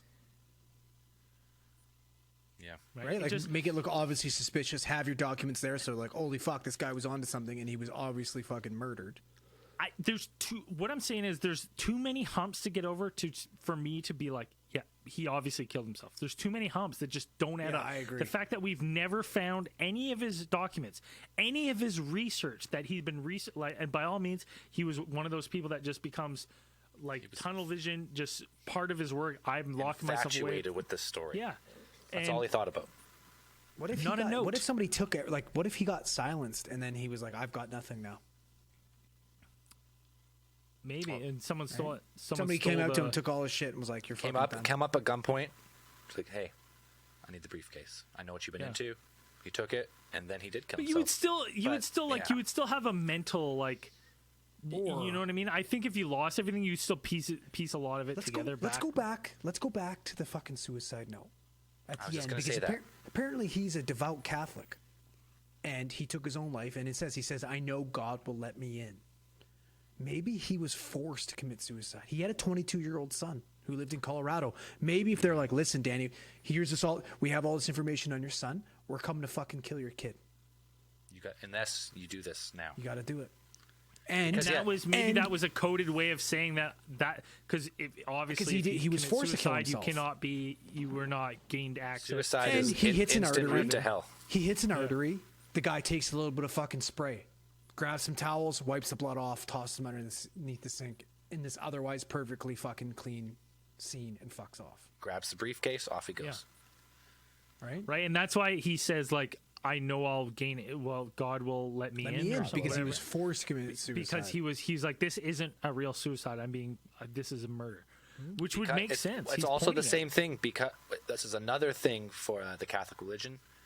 Self-sacrifice is an instant guarantee to heaven. So if his son was threatened to die and he had to kill himself to save him, it's just like in the Marvel movie Constantine when he kills himself to save the other, and then the devil can't take him Constantine's DC.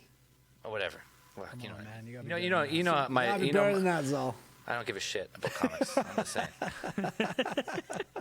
Yeah, he tried. Hey, Give a good solid The try. fact that he knew about it is impressive. I like the movie. Now, I like the movie. the other fascinating fact is that Danny's like wallet, personal effects found in the room, notes about the case. None of that has ever been released to the family, even at the request. Right? Like none of his personal stuff has ever been released to the family. Anything recovered? Yeah, which is to me, I'm like, what? Why not just release that stuff? Why aren't you release his wallet? Why? What do you need the wallet for? Yeah, and there was also stuff that I couldn't really substantiate about some FBI agents being told to not look any farther, or else their careers would be ruined. Like they did not. As goes the message boards and internet lore, looking. Some of them questioned the suicide of him, and they're like, "Oh, well, let's look into this," and then they were told, "Don't look any farther." That's it. It's suicide. Cut and dry. Fuck off. Cut and dry. Well, Fuck off. apparently, like one of the other things is that is it the DOJ that says that 90% of his files missing now Something like at that. this point? What? Come on. Yeah, Department of Justice says that a lot of his file is gone. Is missing, right? Not redacted, Boys, gone. It's fucking. Missing. This is so shady. Octopuses are real, baby. 100%. They infiltrate all levels of government and society. Than an octopus. They got their tentacles everywhere. So I think Danny was. I mean, it's hard to make a full conclusion, but it seems like there's much more than just the guy was down on his luck. His story wasn't going where he wanted to. He had a mortgage payment and he took his own life. There's just too much. There's too much to it. Dan, what do you think? All right. Well, Okay. hey, it's okay. Yeah, it's fine. Honestly, I think personally, it's like this story coming out then, before all this stuff, what we know now, the implications, even now, someone was murdered, right, on American soil that was trying to break a case about American people. You know what I mean? Like the political implications. Right? Judiciary. Huge scandal. Judiciary. Judiciary. got right? High level people, spying on foreign countries. Like, this is big. This is a Just the big software fucking, alone is huge. it's a big fucking scandal. huge. Right? And then you tie it into all this other stuff. And if honestly, if even 10%, like we said earlier, if at the time 10% of this was true, which we can substantiate, quite a bit of it was true, whether it was connected or not, we don't know. He was in trouble. Like, he was, by all accounts, he was running his mouth, right? He was telling everyone to meet in contacts. Like, obviously, to get into this world and get the information he was getting, he was having to make shady contacts. And who's to say that one of these people wasn't connected enough to be like, someone's asking questions? People were calling his house and making threats. Yeah. Breathing on the phone. Like, if it's just suicide, who's calling his phone and doing that? Nah. There's more to it. I mean, obviously, the case is still ruled a suicide. And it probably will never be overturned, but the events of the case lead to mass speculation and podcasts, documentaries, investigations about it. Internet sleuths. Sleuths are always slinking around, poking Right. their noses in. All right, sleuths, let us know what you think. Right? What do you think? Dirty sleuths. Hashtag look it up. Listen to this case file. Is this a suicide, or is there something more nefarious at work? You can find us on all our socials: Instagram, Facebook, Twitter. When you start seeing the posts, start letting us know your thoughts. We want to hear them. All right, let's move on to Theorite of the Week. Woo! This week's Theorite of the Week is none other than Joseph Knott. Beauty. He sent us individual gifts, which Josie I haven't Claus. opened yet. I have Andrew's at my house. I've sent Braden his. Braden also sent you your ATT neon sign. Nice. Should be soon. So we'll open them all together. But he sent us personalized gifts. He's been So what you're saying is he's not on the naughty list. Personalized anthrax for all of us. hey, you get your perfect blend to your genetic code. Kills you Instant instantly. death. Instant Yeah. death. But he's also been an absolute legend on the Facebook group Meme King Junior. yeah. I would call him. He's been fucking working hard this year. Prince of memes. Prince of memes. Hell yeah. Joseph Knott, you were this week's Theory of the Week. Well deserved. I believe that's a 2-time, at least, if not 3. Oh, I don't if, even at know. least, if not 3 times. If not 3. Uh-oh. Absolute legend. Puts him in the running. He's putting in the running for. usurper. He's in the King running Slayer. for Usurper. top tier. He might be the Kingslayer. We'll see. We'll see, though. Yeah, you got to keep it going. The year's not over. The year's not over. All right, and we tell you every fucking case file. If you're not supporting the show, you got to go to alientheorist.com. You got to hit the support link to get early access, ad-free, extended after hours, all the bonus stuff. What are you waiting for? Listen to all these episodes. What are we on, like 259 case files, but I think we're well over 300 episodes if you count all the shit in there.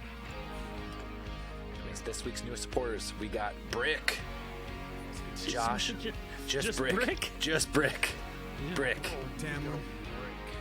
Josh Wages, Ruzia Pieces,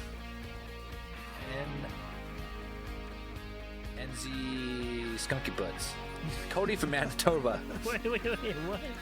NZ Skunky Butts, Cody from Manitoba's back, Wyatt Halliday, Mason Eubanks, Brady Morris, and Gladio Better Be Good. I think someone joined just for Operation Gladio. Yeah, I saw that guy's post on Facebook. That's funny. Yeah, the 3-part. It's a 3-part. It is Three-parter. good. It's worth it. Me and Dan do a deep dive. 3 hours of Operation Gladio, and it's worth every minute of it. Tip the spear and balls deep or something. It's the tip. Yeah, Shaft. that is The tip, the shaft, the balls deep or something. Yeah. Thank you very much for supporting the show. And hey, listen, if you don't have any merch yet, it's Christmas time. Now's the time. Listen, don't wait any longer. Go to our store, alientheorist.com, hit merch, buy yourself a sweatsuit, buy your loved one a sweatsuit, buy some hats, buy some sweaters. Everyone gets a You want a sweatsuit. pickle baby? We got pickle baby. We got pickle baby shirt, pickle baby sweater. It's all ready. You say it when you I made a great T-shirt hat. All right, it's not my fault you didn't utilize it properly. What? What was I made your a good ad? T-shirt hat. You don't remember? I don't No, I don't. starring Axel and Niall. It's pretty good. Oh, that is good.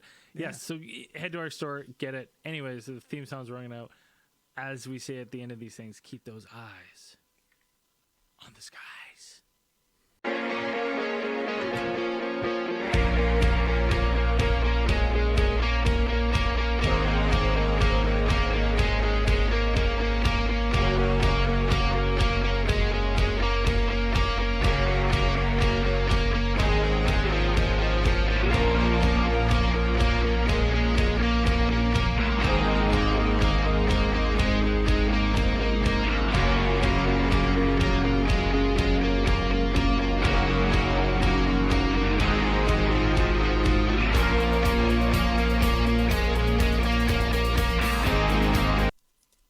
After hours.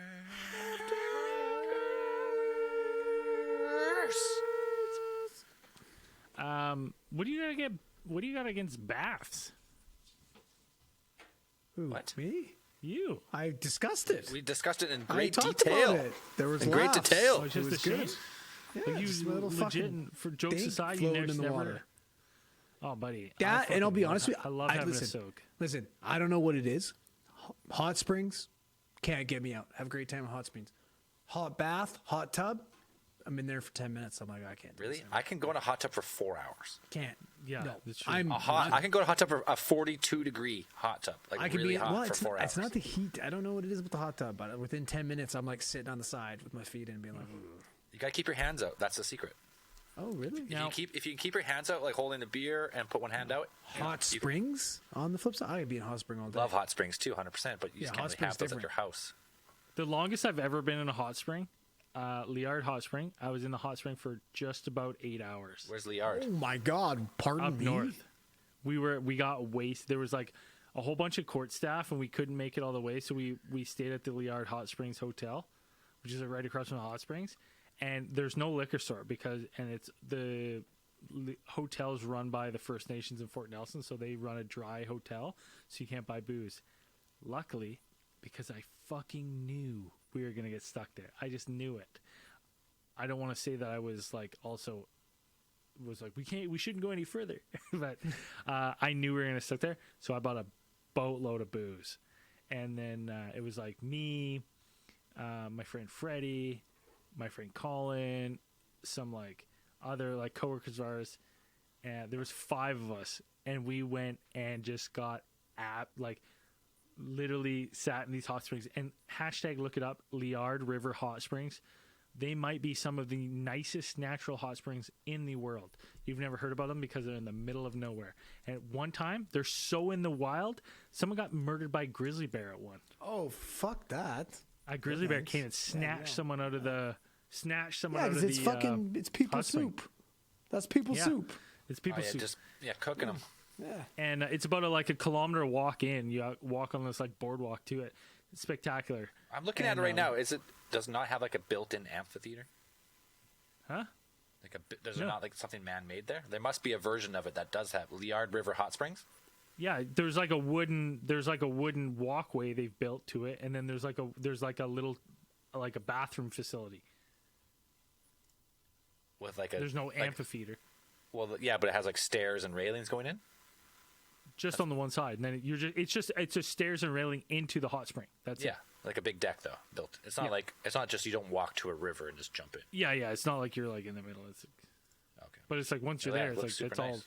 man-made or nature-made, not man-made. And then is there like really hot? Is there hot jets? And if you go too far, you just get scolded. So there's one section that's really hot, and there's like you try to there's stacked rocks, and you try to stack the rock like you grab a pebble from the cold side, and the goal is you try to walk, and you got to like dodge the hot jet streams, and you put a rock on top of one of the other rocks that's like at the hottest spot. Buddy, I tried to do it. I felt like the fucking grandma from Dante's Peak. Just getting Right? boiled. Right? I was like, the whole way. It was brutal. I came out of the water. My fucking boiled hams. That's what it looked like. Yeah, Have you ever been to Halfway Hot Springs in the Cusp? No.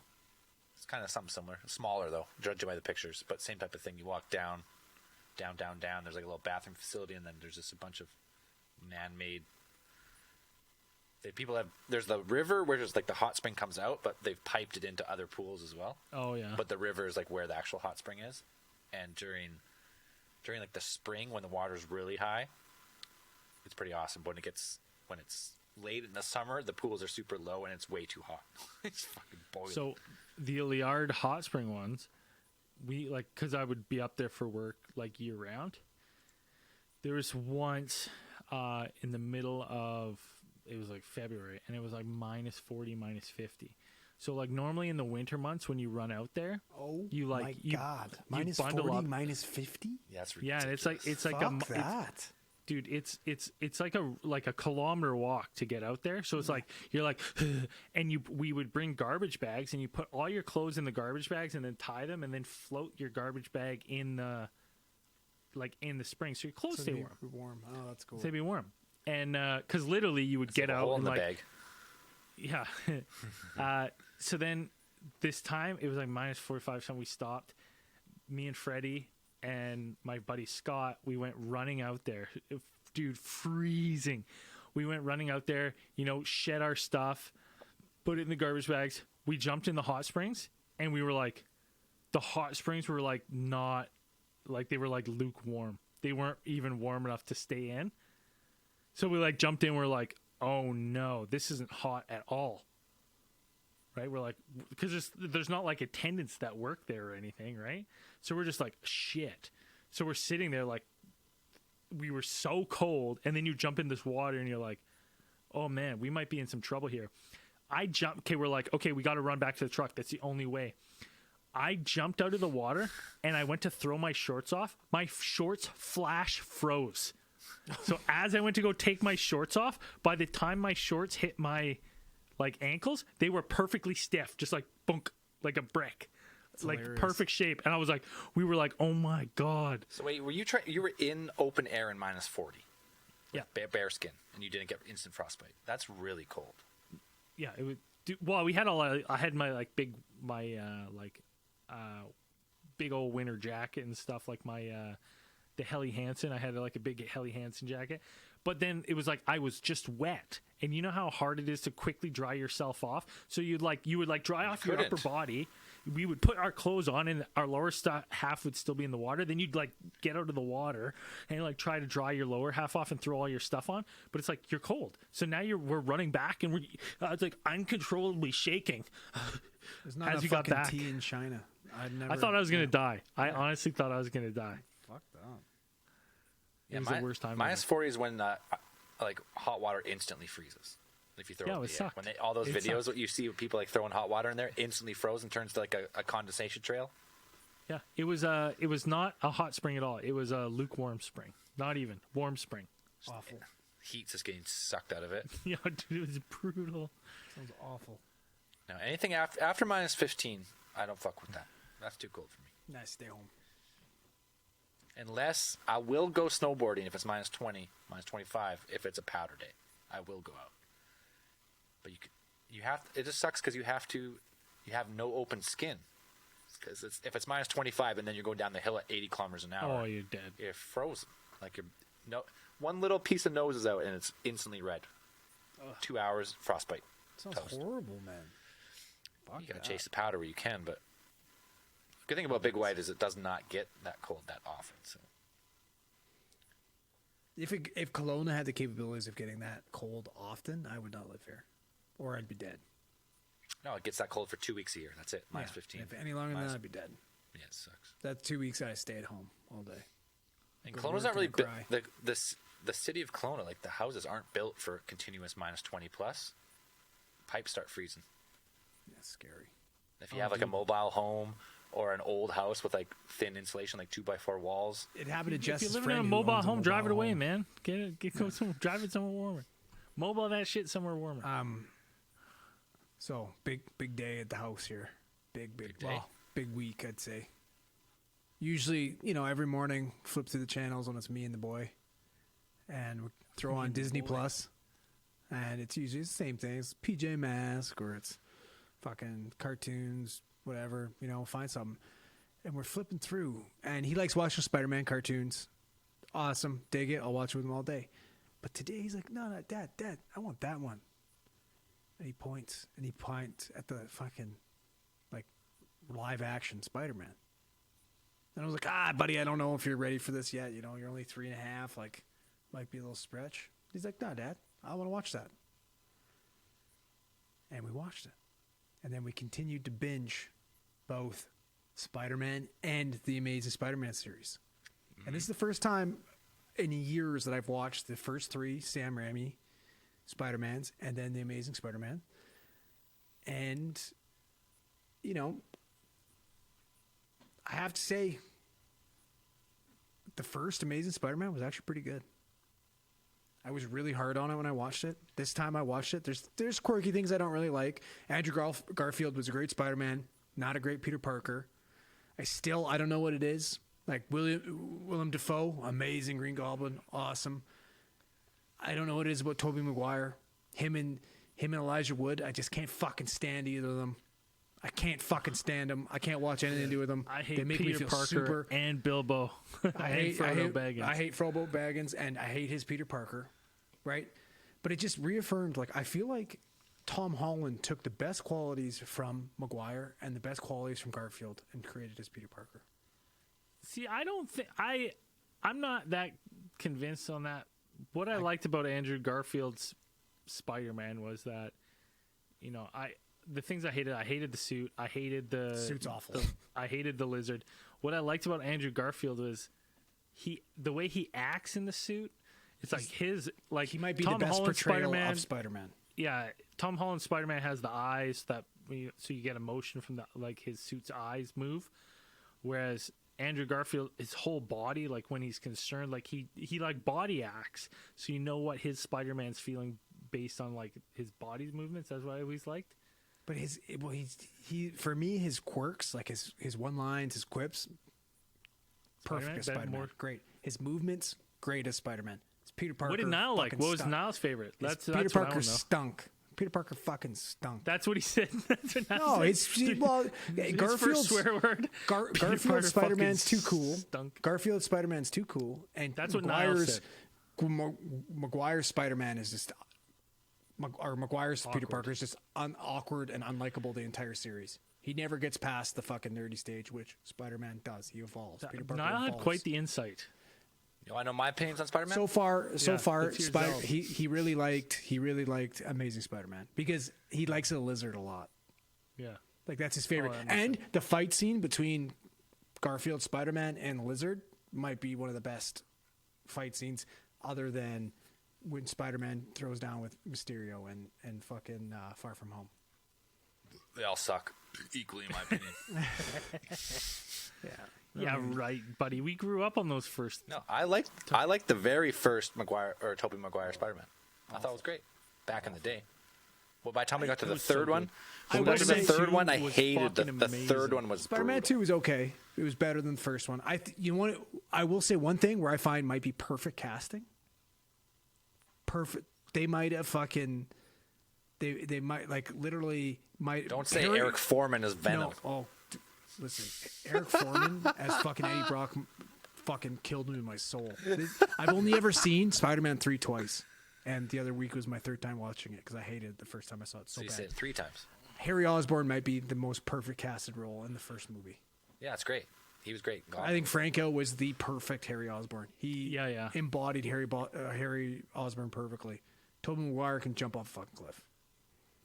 I heard rumor Maguire's back for not only a Sony project, the Madam Web, which is gonna suck, and then Secret Wars as well.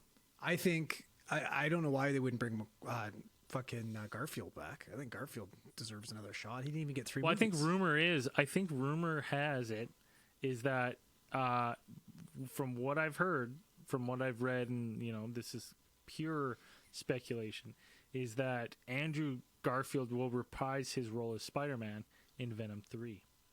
Oh, cool. That's how they're going to introduce. I'm like, Sony's anything just Sony touches is garbage. I didn't even see. Was there a Venom 2? Yeah, and it was awful. I didn't even bother watching Awful. It Like was bad. there was so little redeeming qualities in Venom 1 that I was like, you know what? I kind of enjoyed this aspect and this aspect. Still a shitty movie, but there was little tiny things I enjoyed about it.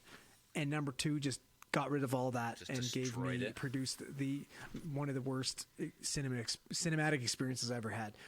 Almost as bad as Batman versus Superman for me. It's so funny because That also was just trash. This is gonna get loud for a second, boys. Sorry, I'm fairly happy with myself because when I first saw Venom, and there's probably a nerds on it, or there's probably us talking about it on a case file. There is a nerds. We did a nerds on. Yeah, we did Venom nerds way because back. we watched it I together. talked about how much it sucked, and I was like, they shouldn't make another one. They should stop. That was so bad. It was garbage, and Andrew like defended it. He was like, Tom Hardy. Is Venom? We can have I said exactly what I say now. I said there was redeeming qualities for it, a few, but again, I'm a huge Venom stan. I never once said this is a great movie, not fucking once. Dude, I stand by my. Don't give me De Niro eyes, buddy. I stand by my post Listen to it Endgame. and find out. I stand by my post Endgame boycott of You're superheroes. wrong Honestly, because Zell, it's a good No Way boycott. Home is great. No, I know. I took your advice. I watched No Way Home, and I did enjoy it. It was, It was fun. great. So you're wrong. Everything But else that's has it. sucked. Because you told me it was technically not quite after because of the multiverse stuff. And all that. I was like, Hey, listen, No Way Home was fantastic. yeah, everything else has sucked after Endgame. Dude, again, and you want one of the main ingredients of that? Defoe's fucking Green Goblin, phenomenal. Oh, dude. Phenomenal, man. I know you're a big fucking. What is it? What does he fucking go? Fanboy, Wait, but no, Sam honestly, Raimi's fucking sucks. he just likes Evil Dead. That's it. No, he loves Raimi. He's got a big old Raimi fucking heart on. That's why. What else does he do? Multiverse of even know. Madness was actually pretty. Darkman? Oh, buddy, Darkman's Multiverse of fucking Madness unreal. fucking sucked ass. Not It was watching bad. It was Yeah. bad. Yeah, it was. I don't It watch had so much movies at all potential. anymore. You There's were no like, good- but there's things. Dude, no, there's things about it. Like, and I'm like, that's terrible. It had moments that I thought were His Spider-Man sucks cool. fucking ass. That line from my favorite line from No Way Home is that line where he's like, "Norman's on sabbatical, honey." Yeah, he's so good, dude. I love that line. I've Defoe's seen a clip of phenomenal, that. bro. I've seen a clip of that, and I've watched it like 50 times in a row. I just can't get over his face, his whole face, and he's like, "That's some sense of yours," and he's like, Norman's on sabbatical, honey." I love him. He's Just phenomenal. how he says it. I'm like, oh fuck. I was like, there's no way in that script. If you pull up the script for No Way Home, like the original script, there is ad-libbed no that? way. There's no way honey's in that. No, where he goes, but he added that. it. What do you Yeah. think? Like, I'm somewhat of a scientist myself. No, probably added that too. That's phenomenal. Norman's on sabbatical, honey. Just wanna how he watch says it. Oh, so I want good. to watch that again badly. I want to watch that. I need to watch the Batman again too. The Multiverse of Madness could have been so bad. I was like, So it's such a bad. good. Here, you know what it is like and I'm gonna say this for the movies in general, and we're still feeling the repercussions of COVID in cinema. Is that all these movies that were made during COVID protocols are fucking trash because they had to have limited number of staff, they had to have limited number of actors on sets, and you can tell like all the movies and stuff that are coming out that are COVID movies are utter trash, and you can just see it. Jessica made me watch the fucking "Don't Worry, Darling" movie. Was it Don't good? Worry, honey. I know You it was what? trash. You know what? I'll be honest with you. It did like the cinematography and that type of shit. Awesome. Really, like it was actually visually really appealing. It was really entertaining that way. Storyline actually gets you kind of thinking and guessing. And that Florence Pugh or whatever her name is. Yeah, Oh my God, she's a fucking rocket. she's a good actress. So I took a lot. Those are things I enjoyed about it. Her acting was phenomenal. She was great. Pine is in it too. I really like Chris Pine. He's good. The fucking Have you guys guy seen from it? NSYNC wasn't great, but Was it a good movie? Worthwhile? What's your I opinion? think it's worth watching. I don't think it's a I good haven't seen movie, it. but I think it's entertaining. I haven't seen a good movie in a long time. No, it's not a where good I'm just movie. like, It's shit. entertaining. You're not going to watch it and be like, I wasted all my time. You'd be like, yeah, you know what? It is what it is. It was.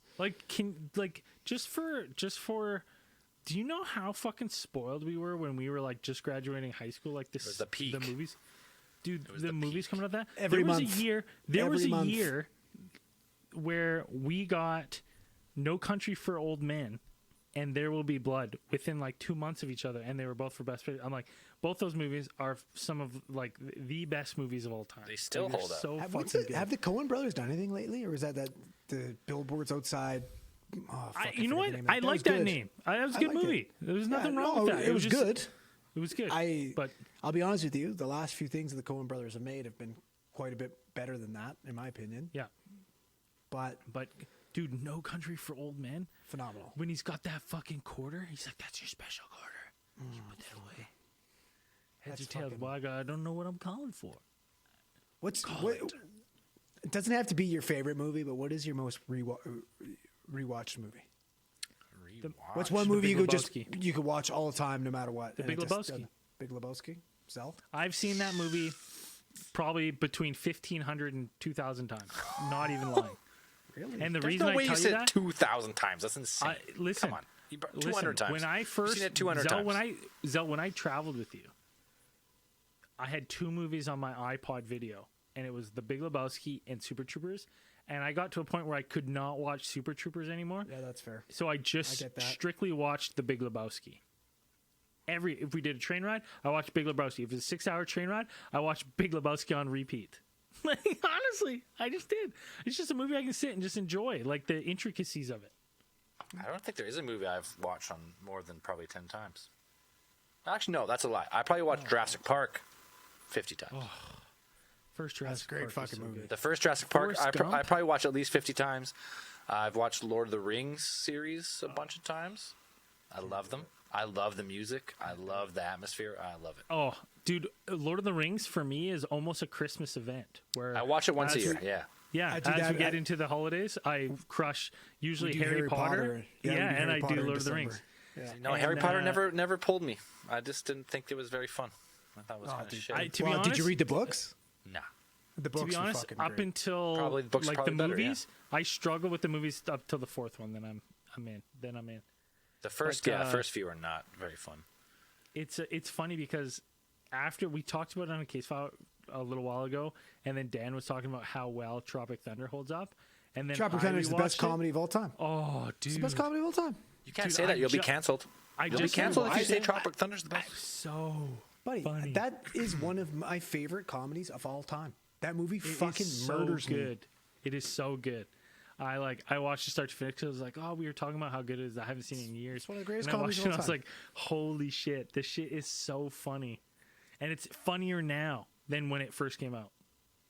Because you Like, can't it make was you can't make truly- comedy movies anymore. It was true, There's but it no was so fun ahead of comedy. its time. Everything it's making fun of is the big issues we're having now that I don't think were that big of issues then.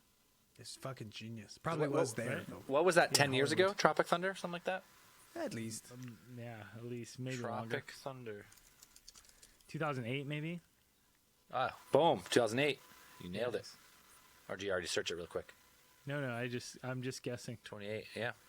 I have some good College. year markers. 'cause Middle- I'm like, I knew I mid-college was for out of me. High school.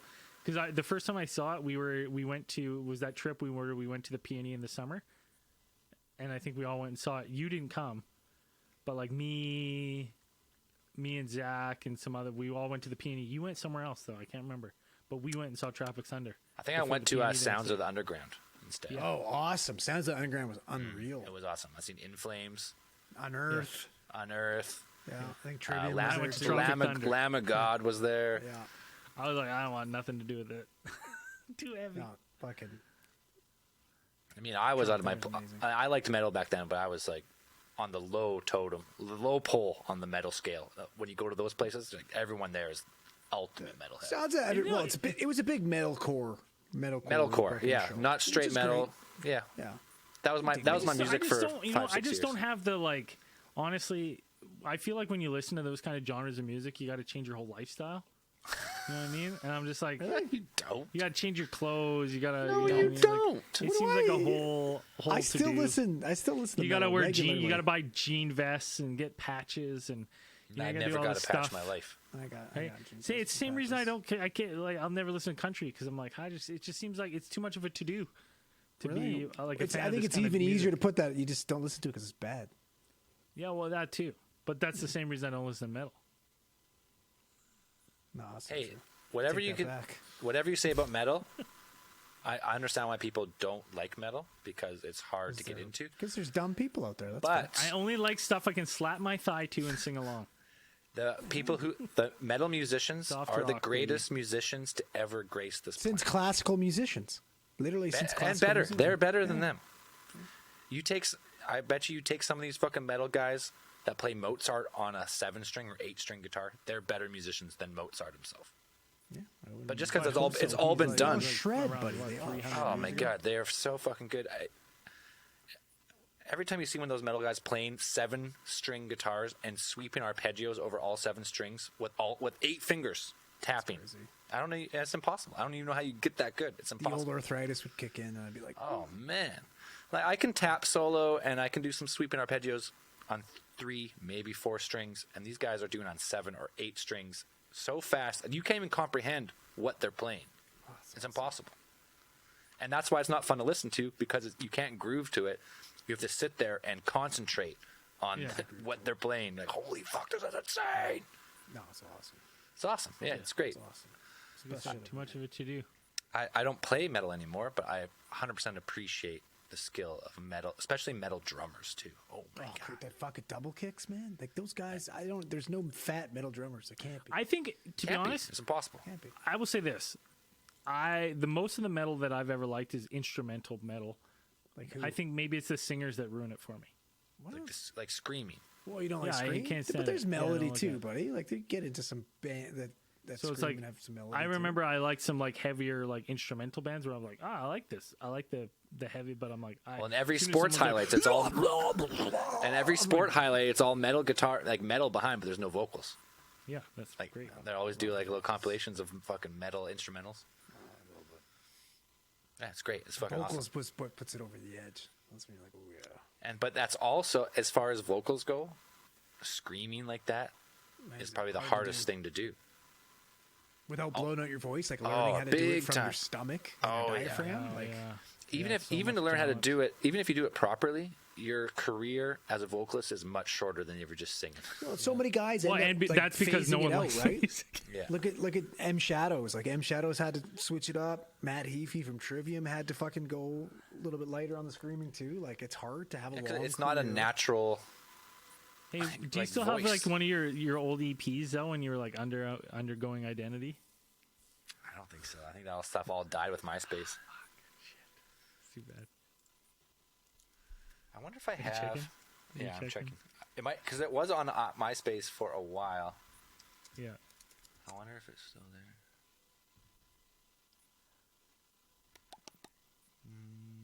I doubt it. I think because MySpace, the servers went down and deleted like most of MySpace. Oh, everyone's I stuff. think we got destroyed. You got to go back on and reset up your top 10 friends or whatever. Yeah. I never had MySpace. Really? MySpace when it Yeah, first I didn't came get a out. fucking computer till I was like in grade 12. We didn't. rough. Yeah. Couldn't afford Grade it. 12? Yeah, There weren't literally, even we didn't. ex- Single mom, dude. We didn't have anything. We didn't have internet. Nothing. Why do you think I'm so fucking terrible at everything to do with Anything computers? technical? I never had it. You changed your hard drive. It's pretty good. Fucking rights I did. That is Goddamn that is scientist. pretty good. I'm a computer if scientist. my hard drive goes, Zell's flying here. Zell's flying in. If Yeah, Andrew no, can I do didn't. it, you I can didn't do get a it. computer till grade 12, man. Nope. I remember my friend made me a Facebook page. Hey, your computer's coming up to what? 2 years plus now? Yeah. probably get Well, new one here pretty soon. I got to look into some upgrades for sure. I love upgrading computers. I love building them. Yeah, built we This can thing, upgrade. anything I'm happens. not, This I'm not thing, building anything new. This was anything happens. This thing, I'm off the podcast, boys. I'm gone. I got nothing else. That's it. We bought that computer for a great deal too. Yeah, Used done. off some fucking nerd. yeah, I'm gone. That's I've it got for my. me. I mean, if this computer went down, I have my laptop as like a backup, but it would Backup. be like could at least record on. You would very quickly tell. You'd be like, "Oh, Braden looks rough on this live stream." But yeah, I've been meaning to. Well, I told you the other day. I said, send me some stuff that I should start saving towards to upgrade this bad boy. Then you upgrade everything. Just fucking upgrade full computer. What does that mean? I hit a button? I need you to send me some stuff that what do I upgrade to? Is it working? Is the computer giving you any problems? Zero problems. Then keep it. It's fine. I will say right now, this computer, outside of my like original MacBook Pro, and I'll only say my MacBook Pro because of longevity, this thing's got probably like 3 more years of no issues until we're at that level.